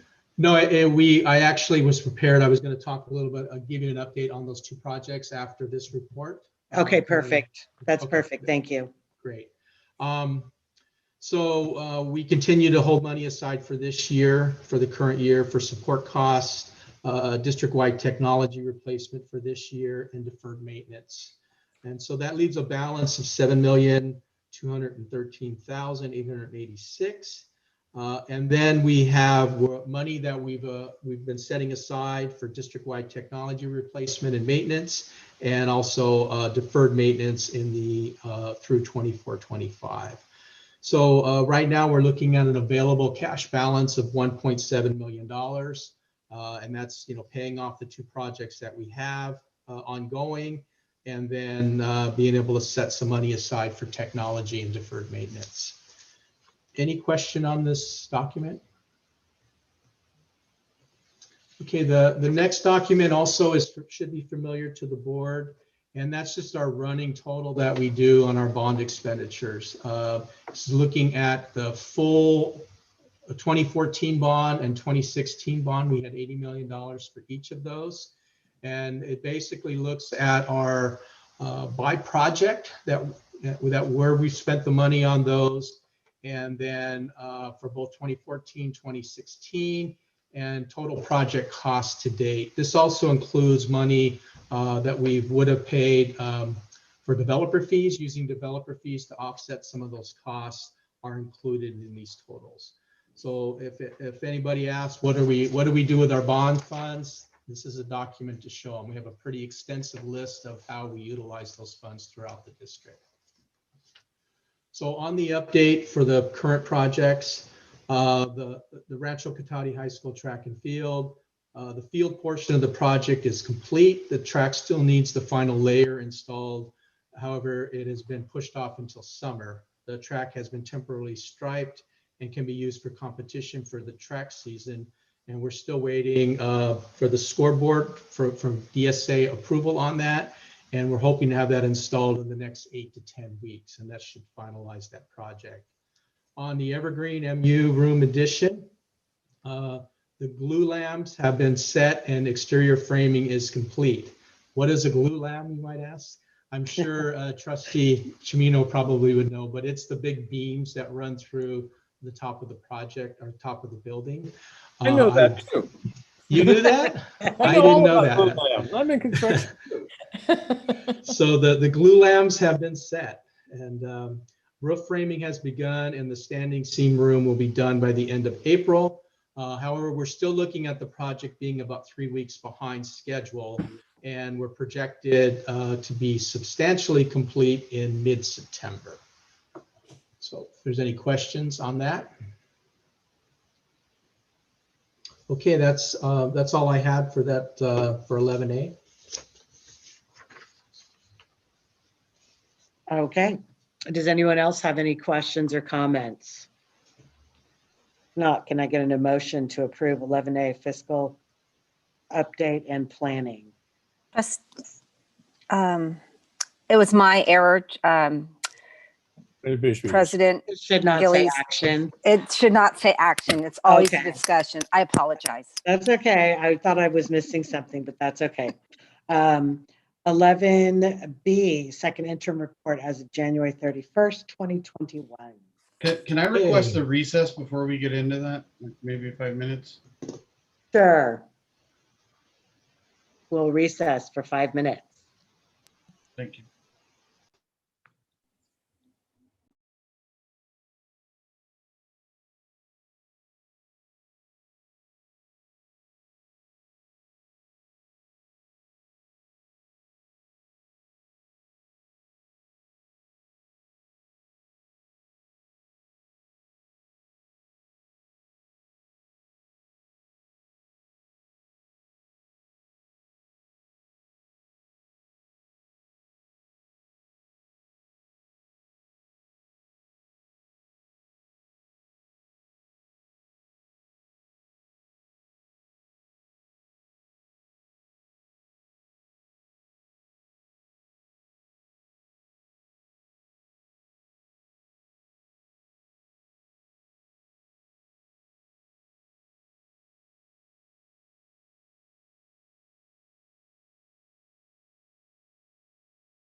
Looks like everybody's back.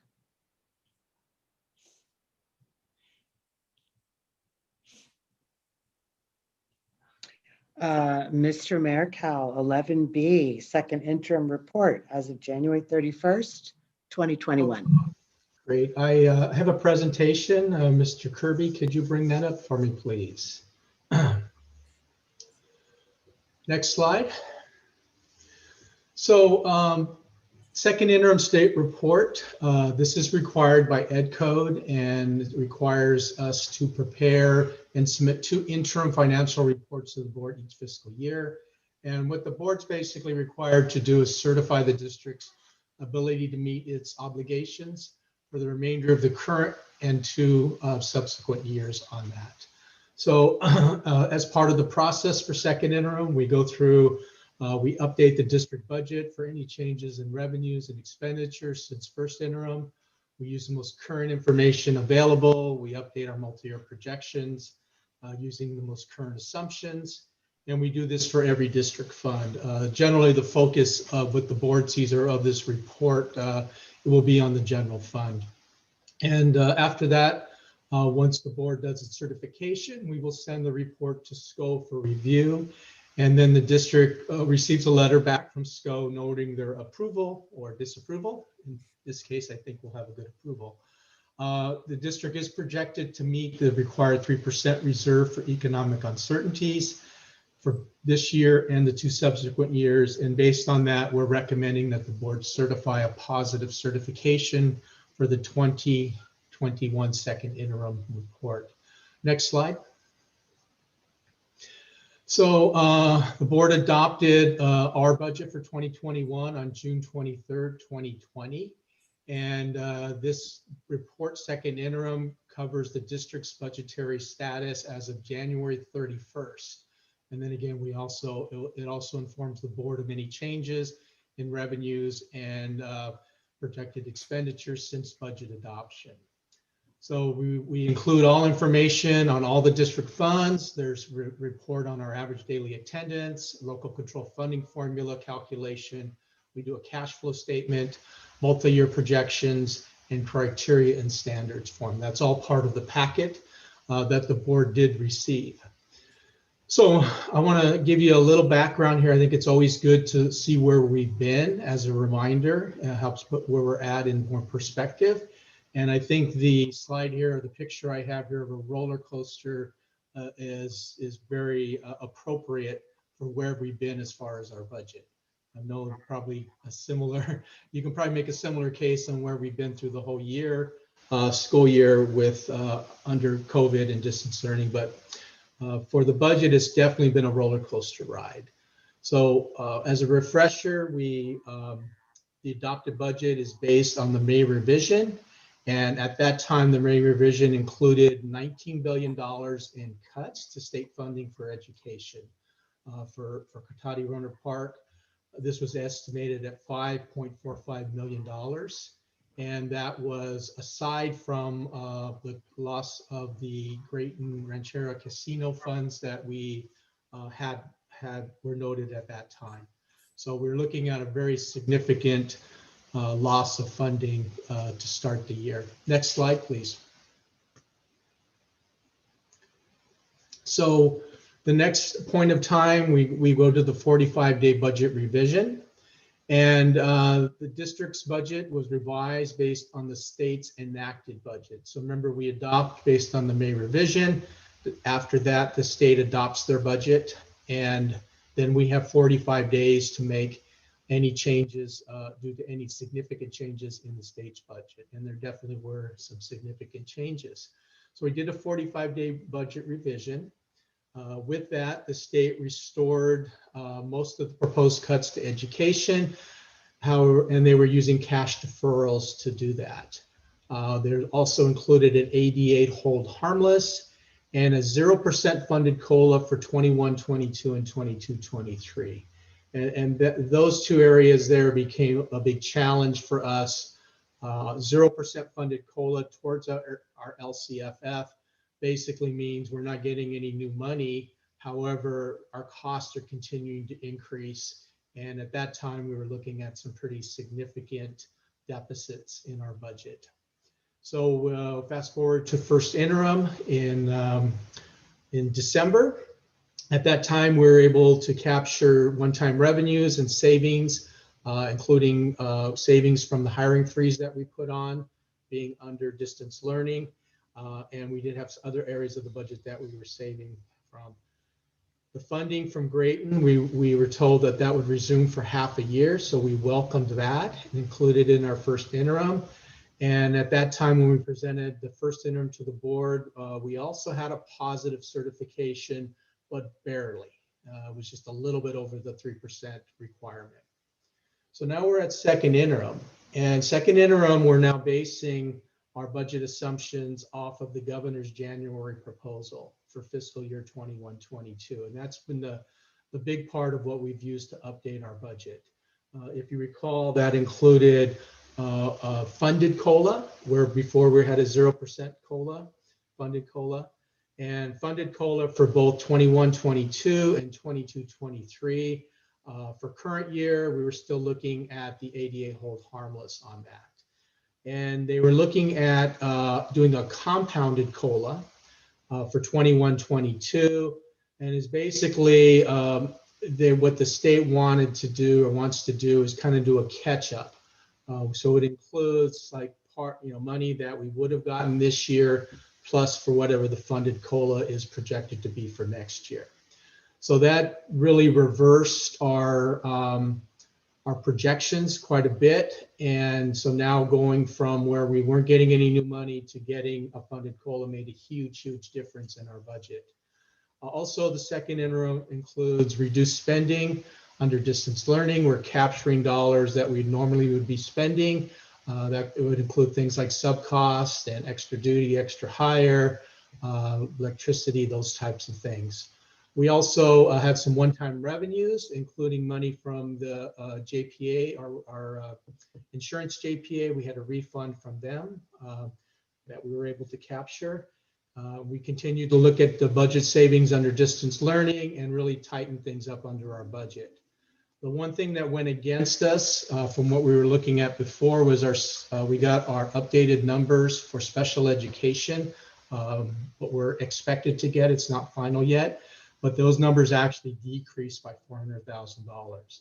So that was not good news, and offset some of the things, the positive news that we had. Next slide, please. So the board has seen these graphs before, and it's just a summary. You can see the picture of where we get our dollars from, and obviously the biggest source of that is through our local control funding sources, the LCFF, and that's the one that's really driven by the formula, and we're getting funded on an average daily attendance for our students, by that matters. The federal revenues are significantly higher than they normally are, and that's due to the CARES funding. Normally, they are well below both the state and local revenues that we get in, but now it's taken a little bit larger piece of the pie, and that's okay. Total general fund revenues, $71,348,907. Next slide. So here's the reverse side. Now we're looking at how we're spending the dollars.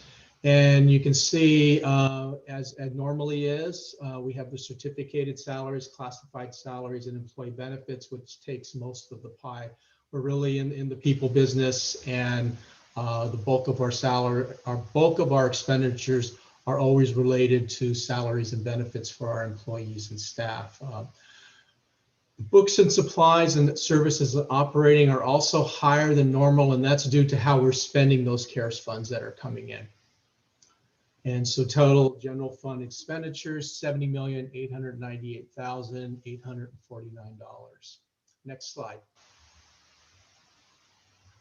So a little bit on the CARES funds. We did provide the board some information last month, but we did receive $4.3 million in federal and state funds for learning loss mitigation and COVID-related expenditures. So these are in our budget, both the revenue and expenditures under our restricted budgets. We are expected to get additional funding from the federal government under the ESSER II funds. These are not included in second interim, but we will be reflected in the 21-22 budgets once the funds are received. Next slide. So this, a couple things I just wanted to point out. This is like reflective of our 3-year projections. This is going to mirror our multi-year projections that we have. What I wanted to make note of here is now under the LCFF sources, you can see now that our revenues are going to be going up, projected to go up each year. I also want to show you the federal revenues, and you really can see with the blue bar there where the CARES funds are at. So that's reflective in there. Next slide. And you're also going to see, normally we have certificated salaries, classified salaries, and benefits. Those all go up every year due to step and column projections that we have. And benefits also related to that. Those are our salary-driven benefits, including our health benefits. You can see the spike there on the books and supplies and services and operating, again in the blue, and that is related to the CARES funds. Next slide. So here is the multi-year projections. This is a little bit different than what you see in the packet. This is a little user-friendly document. The board has seen this format before. But what we're showing here is how things have substantially changed. And that's really as we're looking at those out years and the state projecting to fund the COLA. So we're now moved into an area where we're have a surplus as opposed to the deficits that we usually have. Keep in mind, 2021 is really due to those one-time dollars and savings that we've captured. That's why we're showing a surplus there. And when you start off with almost an 8% reserve and you're not deficit spending, the reserve is going to go up. And by 22-23, we're at 11.1%. So using this type of analogy here, we were able to feel confident about working with our bargaining units and putting an offer out there for salary increase on that based on the additional monies that we're getting in. Next slide. So, however, we still continue to have challenges, right? We still looking at the impact of COVID and the pandemic. You know, the state budget and economy. So the state went from basically doom and gloom, the sky is falling with their projections in May. And then what they saw as things progressed and they moved forward is that the economy did not drop like they thought it would. A lot of people were continued to work. The top 1% earners were not the ones that were out of work. And so the economy is still moving right along, and there still is some impact from COVID on that, but however, it was not what we figured it would be, what the state figured it would be. The other piece is on enrollment, and there is an impact on COVID on the enrollment. And one of the things we didn't get into too much, but we will when we talk about some of those students exiting, is students, where are they going, right? Well, basically, we've had a good percentage of our students actually leaving to go to private schools or charter schools. And those schools are smaller. They were easier for them to open. And so they've had, classes back. And I think parents have opted to go to those. And then normally they wouldn't. We generally don't have that. So there is an impact on enrollment, and we'll kind of have to see how things play out. Once we resume, we get open, things get back moving. The virtual academy that we're proposing, I think, is a great idea. That's going to help accommodate those families that still want to do distance learning. However, we're still going to be able to keep them as enrolled in our district. And then as we reopen, how's everything going to unfold with that? Then we have this kind of the standing items that we always got to be watchful of. And that's the LCFF revenues under a COLA-only environment. We saw what just happened when the state doesn't fund the COLA, but if we get in an environment where the COLAs are going to be small, it may not keep pace with the level of spending that we have, the natural increases in costs. STRS and PERS continue to eat up a good portion of our budget, and that was due to the statutory requirements to increase the rates annually. The good news, bad news, good news. So we do have another increase in 22-23 of a little over 2%.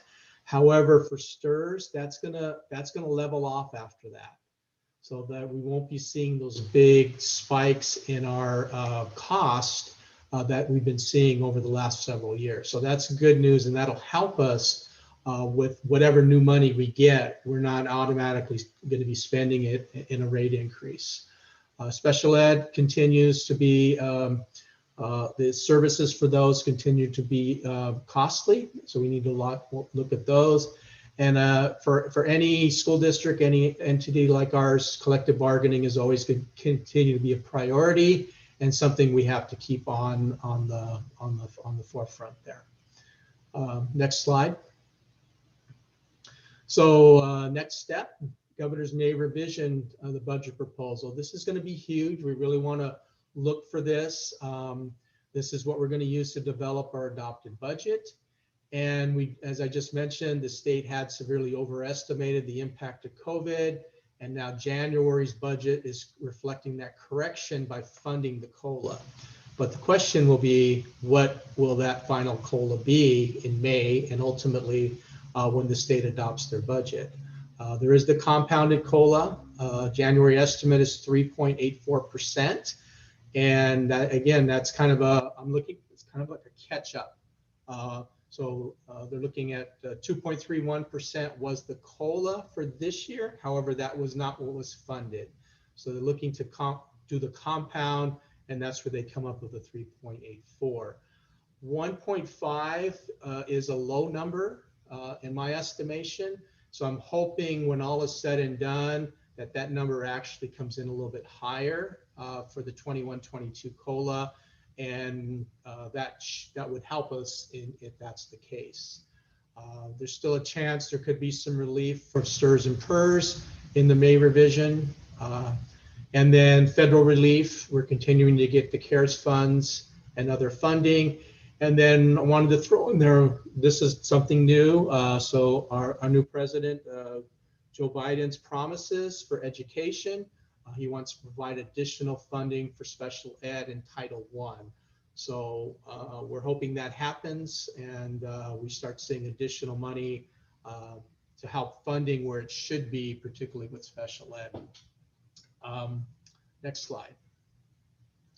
So that's basically the presentation, and I'll open it up for questions on the slides and or anything in the second interim report.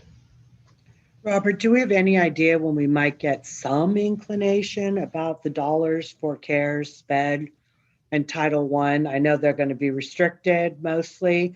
I was doing some reading on that. It's just the way that it is. They're going to have a certain percentage has to be spent on certain things, loss mitigation. But do we have any idea when we might get some info on what those dollars might look like? Well, there's different pots coming. So the ESSER II funds, we already have an estimate on that, and I believe it was 2.2 or 3.2 million for the ESSER funds coming. However, anything related for the other funds that are coming in, I don't have any firm numbers on those yet. Particularly with the president's proposals. I think it has some work to be done in order for those things to actually be decided before we figure out how much that's going to be. Okay. So once we know, we'll definitely let the board know of those dollars. Thank you. There was an acronym in there for future monies on the CARES page. Is that for the current stimulus?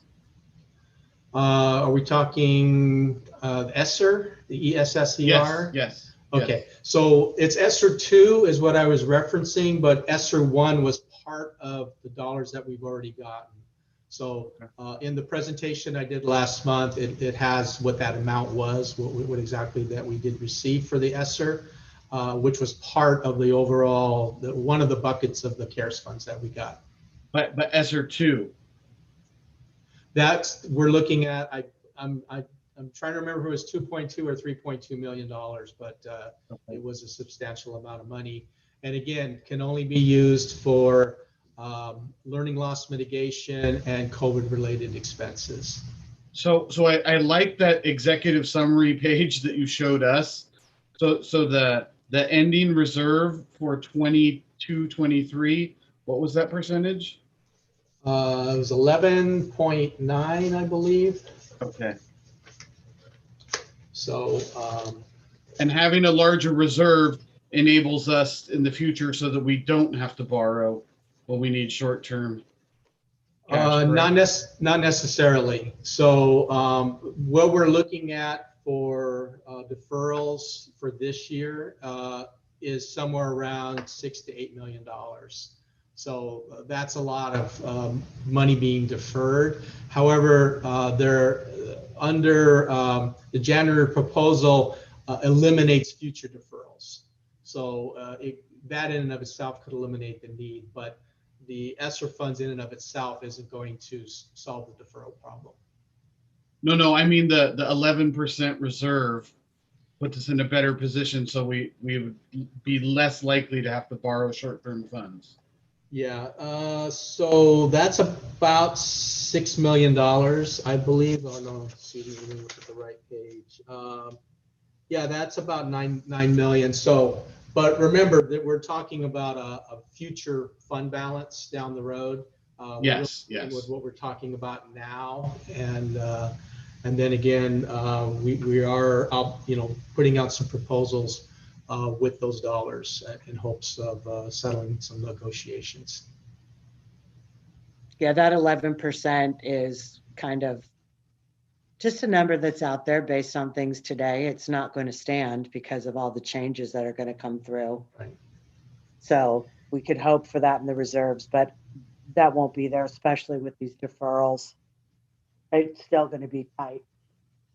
It always is. And these numbers do not include the raises that we are going to approve in a couple agenda items. Is that correct? That's correct. Okay, thank you. Yep. Does anybody have any other questions? If not, can I get a motion to accept 11B, second interim report as of January 31st, 2021? Make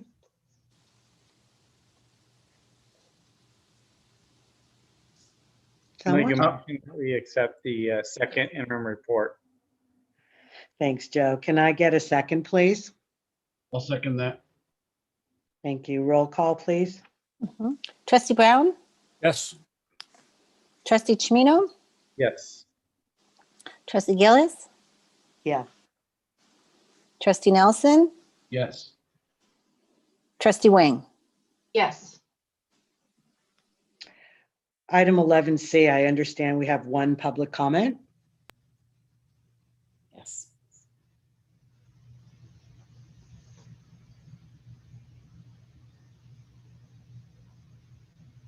This comment is regarding agenda item 11C.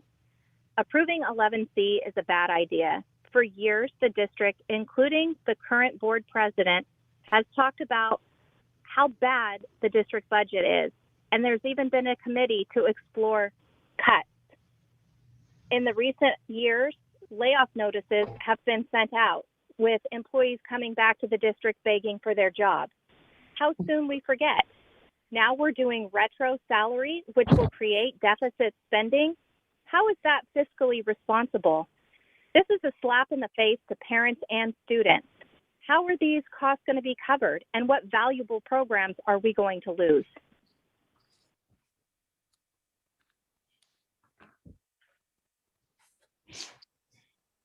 C, public disclosure and ratification of the tentative agreements with Roanoke Park Cotati Educators Association, RIPSIA, dated March 8th, 2021.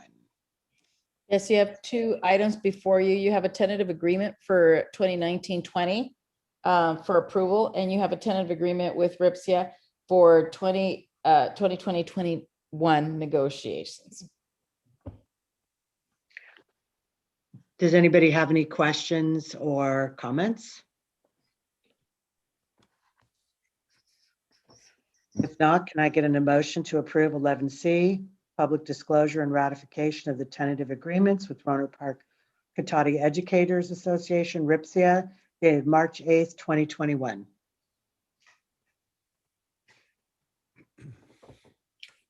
I move, am I unmuted here? Yeah, okay. I move that we approve 11C, the public disclosure and ratification of the tentative agreements with the Roanoke Park Cotati Educators Association, RIPSIA, dated March 8th, 2021. Thank you. Can I get a second, please? I'll second it. Thank you. Roll call, please. Trustee Brown, Yes. Trustee Chimino, Yes. Trustee Gillis, Yes. Trustee Nelson, Yes. Trustee Wing. Yes. Item 11D, initial proposal for 2021-22 successor negotiations with SEIU 1021. And so for the sunshining of SEIU's proposal. Does anybody have any questions? If not, can I get a motion to approve 11D, initial proposal for 2021-22 successor negotiations with SEIU?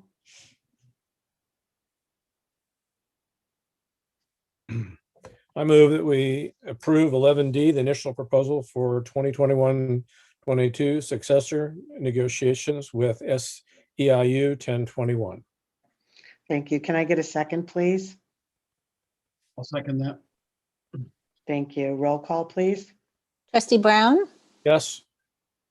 Trustee Chimino, Yes. Trustee Gillis, Yes. Trustee Nelson, Yes. Trustee Wing. Yes. Item 11E, initial proposal from CSEA Local Chapter 645 for 2021 contract reopener negotiations. So this is CSEA's sunshining of their proposal. Does anybody have any questions? If not, can I get a motion to approve 11E, initial proposal from CSEA Local Chapter 645 for 2021 contract reopener negotiations? I'll move that we approve 11E. Thank you. Can I get a second? I'll second that. Thank you. Roll call, please. Trustee Brown, Yes. Trustee Chimino, Yes. Trustee Gillis, Yes. Trustee Nelson, Yes. Trustee Wing. Yes. Item 11F, initial proposal for 21-22 reopener negotiations with CSEA Chapter 645. And before you have the district's response to CSEA's initial proposal. Can I get a motion to approve item 11F, initial proposal for 2021-22 reopener negotiations with CSEA Chapter 645? I move that we approve 11F. Thank you. Can I get a second? I'll second. Thank you. Roll call, please. Trustee Brown, Yes. Trustee Chimino, Yes.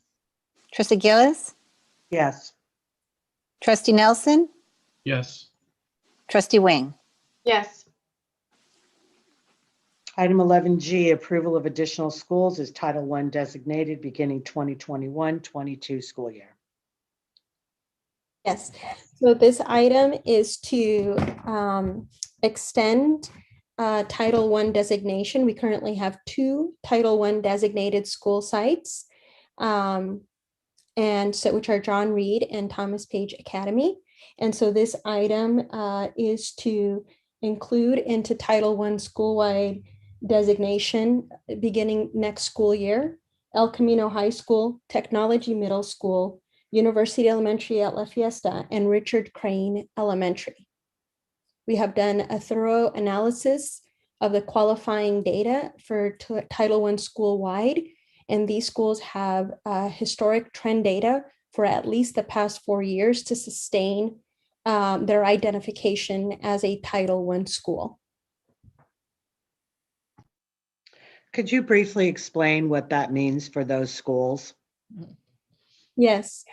What it means is that their school site councils will work with administration. A school site council is representative of staff, parents, and in upper grade students to do a needs assessment, determine the root causes of the needs, and begin to identify actions and services to meet the needs of students. They receive an allocation of Title I dollars to then fund those actions and services. All actions and services that are written, this goes on their school plan for student achievement, need to also identify how those actions and services will be monitored to ensure that students receive quality services to meet their needs. So what it means is federal funds to help meet the needs of schools. And I've worked closely with Thomas Page Academy and John Reed in developing the site plan that you approved earlier.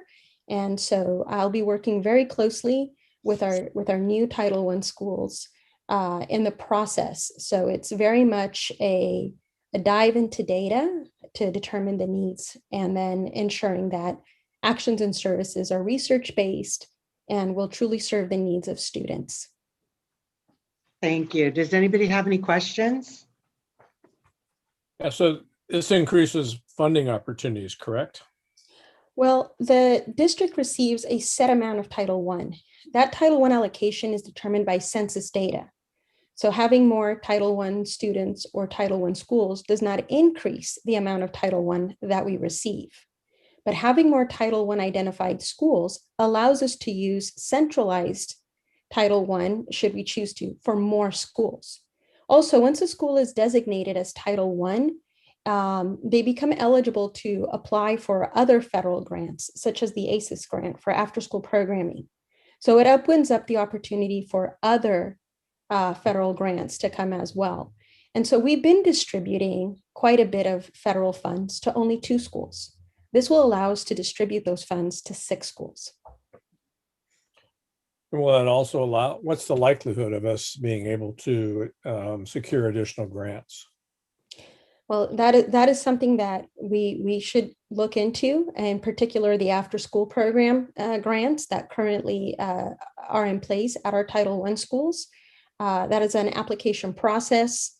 It has gotten more difficult in the last couple of years to qualify for ACES, but it's something that we will look very closely at, as well as any other federal grants that become available to our Title I schools. Great, thank you. Does anybody else have any questions?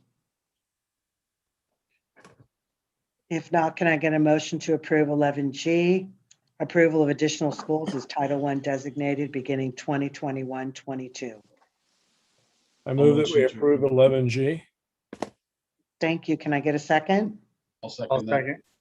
No, thank you. 11H, approval of recommended. We got a Roll vote. call. I'll vote, sorry. Trustee Brown, Yes. Trustee Chimino, Yes. Trustee Gillis, Yes. Trustee Nelson, Yes. Trustee Wing. Yes. Thank you. Where are we at here? 11H, approval of recommended changes to titles of specific board policies. So there's been some shift in the titles of board policies and the numbering. So before you have an item that corrects that and provides the proper title, that CSBA has changed. Can I get a motion to approve 11H, approval of recommended changes to titles of specific board policies? I'll move to Make a approve motion. 11H. Oh, hello. Who was that? Let's say Joe. Can I get a second?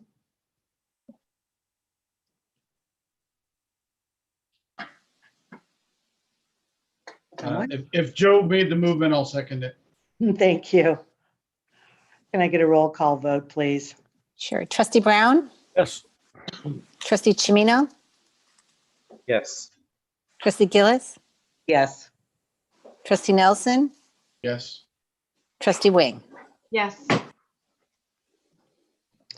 11I, first reading, review revisions to Board Policy 5146, married, pregnant, parenting students.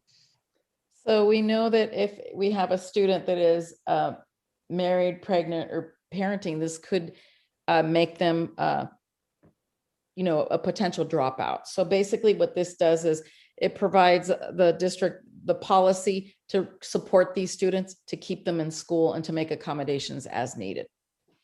And this is your first reading, so you will have an opportunity to approve at the next board meeting.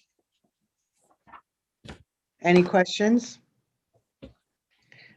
If not, can I get a motion to approve 11? Is The this just, discussion only. Oh, sorry. This is first reading. Sorry. Yes, it is. 11J, first reading, review revisions to Board Policy Administrative Regulation 5141.52, suicide prevention. So this creates a current policy on suicide prevention and what protocols we put in place to prevent that, knowing that it is a leading cause. And also, being able to contract with mental health professionals to support our students. And this is a first reading. Does anybody have any questions? Not 11K, first reading and waive second reading, approval of revisions to Administrative Regulation 5145.7, sexual harassment. Yeah, so this policy makes us current with their sexual harassment policy. And we're choosing to waive the second reading just because we think it's critical to get this approved and on the books as soon as possible. Put us in compliance. Does anyone have any comments? I just have one comment on a procedural question. Why can't we waive the second reading on suicide and pregnant and married students? We can do that if you'd like to. I just was wondering if there was why we do some and why we don't do others, I guess would be my I question. think we have policies that are up to 10 years, not caught up. So basically we consulted with an attorney and the interim superintendent, and we've been kind of identifying them, not that suicide prevention isn't as important, but we were trying to get some of those policies updated and current. So we could certainly do that, but what we're doing is like, which are the highest priority? And those are the ones that we're waiving the second reading on. Not that one's less important than other, but we're getting there in terms of being updated and current with our policy. Good question. Thank you.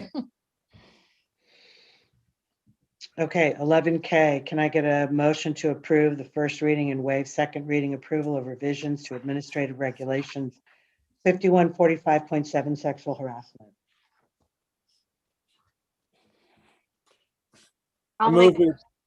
Sorry, Lef, go ahead. Go ahead. Okay, I'll make a motion to approve 11K. Thank you. Can I get a second? I'll second that. Thank you. Roll call, please.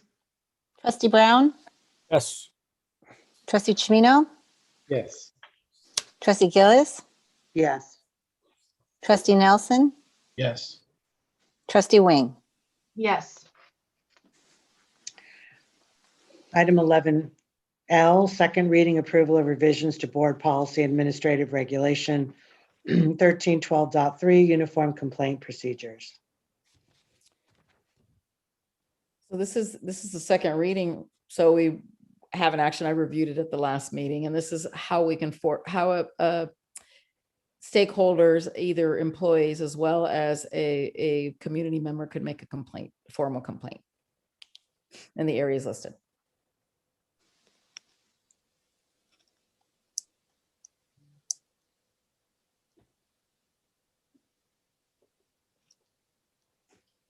Krista, you're on mute, I think. Thank you. Sorry. Can I get a motion to approve 11L, second reading approval of revisions to Board Policy Administrative Regulation 1312.3, uniform complaint procedures? Make a motion that we approve 11L. Can I get a second? I'll second that. Thank you. Roll call, please. Trustee Brown, Yes. Trustee Chimino, Yes. Trustee Gillis, Yes. Trustee Nelson, Yes. Trustee Wing. Yes. 11M, second reading approval of revisions to board policy and administrative regulations 4119.11, 4219.11, 4319.11, sexual harassment. So again, this is the second reading that we shared background information at the last meeting. So we need approval. Action. Does anyone have any questions? If not, can I get an first to approve 11M, second reading approval of revisions to board policy and administrative regulations 4119.11, 4219.11, and 4319.11, sexual harassment. I move that we approve 11M. Can I get a second? I'll second. Thank you. Roll call, please. Trustee Brown, Yes. Trustee Chimino, Yes. Trustee Gillis, Yes. Trustee Nelson, Yes. Trustee Wing. Yes. Okay, 11N, second reading, approval of revisions to board policy 5145.7, sexual harassment, students, and new administrative regulation 5145.71. Title, is that 5? I'm terrible with Roman numerals. I failed. Title 9. Thank you. Sexual harassment complaint procedures. So again, this is the second reading and we're asking for approval of this policy to make us current with current legislation. Thank you. Can I get a motion to approve 11N, second reading approval of revisions to board policy 5145.7, sexual harassment, students and new administrative regulations 5145.71, Title IX, sexual harassment complaint procedures. I'll make a motion to approve 11N. Thank you. I'll second. Thanks, Joe. Roll call. Trustee Brown, Yes. Trustee Chimino, Yes. Trustee Gillis, Yes. Trustee Nelson, Yes. Trustee Wing. Yes. Item 12A, board member reports and future agenda items. I'm going to go around. Joe. I was just starting to think about this summer, and I know we touched on the summer programs, and I was wondering if on our next meeting we can have a little bit more in depth what that might look like, and also if we're going to have enough staff to help out with the amount of students that are going to need help and what that's going to look like. That's something I've been really thinking about. And thank you, Myra, for all your hard work. And it's nice working with you. We did the 2x2 committee today, and that's where we met with the cities of Cotati and Rohnert Park. And we talked about ways of collaborating with them to help the community in the focus of education. That's, it's pretty good. People are like very into it, very like a lot of compassion in the group. And some of them seem very motivated to actually like get some stuff going. So it's exciting to be on that. And that's about it. Okay, so I have a note here to add that to the agenda for next time summer program, just a discussion of where we're going to go. Okay, Mark. I like that new timeline with secondary starting on April 26th versus May 6th. I did see that the teachers need 10 days in classroom to acclimate themselves, and maybe if they only need 5 days, a full week, maybe we could move towards April 19th. Whoa, that would blow some people's minds. But thank you for all that work from both Doctors Perez and from the staff in the district. Thank you. Michelle. I echo Mark's comments. I'm excited that we have some dates and that those dates are in April for all of our students to go back to in-person classroom learning. That's very exciting. So thank you both to the Dr. Perez's and Marta Posada for making sure that we have all of our COVID stuff done. I also want to give a little shout out to Robert. He sat down with me yesterday to walk me through the interim report. And I made a lot of notes because it dawned on me that this is the last interim report that he will have to do for our district. So as much as I don't want to see you go, congratulations for your last one being done. And watch out for the next person because I have lots of notes about what it should and shouldn't say. So thank you. And I just want to kind of reiterate that I think that we have a great asset with our parent advisory committee, and I would like to see us possibly utilize them more as advisors, kind of like we go to our union partners for advice and recommendations. So parents are a cornerstone to our community as well as our teachers and staff, and I think that it would be great if we could make sure that their input, especially on student services and educational services, are taken into consideration. So thank you very much. Thank you. Les. So ditto, thanks to staff for all your work. Like we said before, we're getting there. It's like moving mountains, but we're there. One other thing on the 2x2x2 that was brought up from, I don't know which city or whatever, to expand the committee to include Sonoma State. So I believe a representative for the city of Rohnert Park is going to reach out to Sonoma State. So we'll have Sonoma State, the two cities, and the school district working together for educational solutions that we can leverage all of us together to come up with improvements where necessary. So that's all I have. Thanks. Thank you.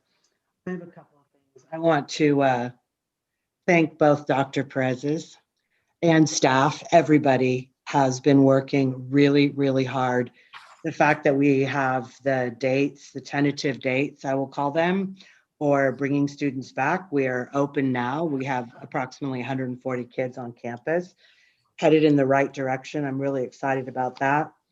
The staff has been working, like I said, not just with COVID and all the other things going on, but we approved school safety plans tonight that we haven't done in years. I'm really glad about that. The fact that we have student plans for student achievement at two of our schools, Thomas Page and John Reed, the SPSAs, that's huge. Again, haven't seen those before. Been following this for about 10 years, maybe longer. Don't know the last time I saw those come up. So I am really grateful to everybody working really, really hard, all of you guys. And I also want to mention that I've spoken to Myra about this. I would like to get someone in to do some Brown Act training for the board. I know we have a pretty crazy schedule for the next month, but if we could do something, the sooner the better. We had a gal come in about a year, maybe a year and a half ago. She was fantastic. I'm going to look up her name so I can get that to you. So we would have to add a special meeting to do that, but I think it's critically important at this time. And I think that's all I have to say. Again, the staff that's been working really, really hard. I'm very excited about the virtual academy that's coming up. I think that's a service that we can offer that I'm not sure anybody else is doing right now as a permanent fixture in our district. So thank you to everybody. And thank you to our administrative staff and our site staff at the schools. I mean, they've been just doing yeoman's work. And yeah, I really appreciate the fact that everybody's come together as a team. So I think it's great news for the parents to see that our kids are coming back. We have schedules, all things being equal. Please continue to wear your masks. Please continue to social distance so we don't have to, God forbid, change something due to a spike. So That's all. I Myra. got Go ahead, Superintendent's report. Yes. You got superintendent's report. That's what I said. Don't forget I the was most getting, important I thing. wasn't, you cut me off before I could say Myra. I'm sorry. That's okay. I know I missed it last time. Well, my report's brief. It's been very, very exciting to visit each school campus. I spent last week with the principals visiting our hubs and meeting the kids. And I have to say, the staff created such a warm, welcoming environment, and each child had a goodie bag with their materials that they needed. So it was just a really wonderful thing. The staff supporting the hubs are excited. So it was a really wonderful week to see our students. And it really, our leaders, our principals have been on it. They're learning, they're figuring things out for reopening, which is really, we got some really bright people leading our schools, and I'm really appreciative of their leadership. Also participated in the education committee joint meeting. That's just really rewarding and exciting to bring services and be able to work together as a community to benefit all community members. And I want to wish everyone a happy spring break. And then we're going to get a little bit of a breather. And then we are getting ready and getting going with trainings and reopening to bring back our students, which we're very excited about. That concludes my report. Thank you. On that note, we are going to call this meeting adjourned. Thank you, everybody.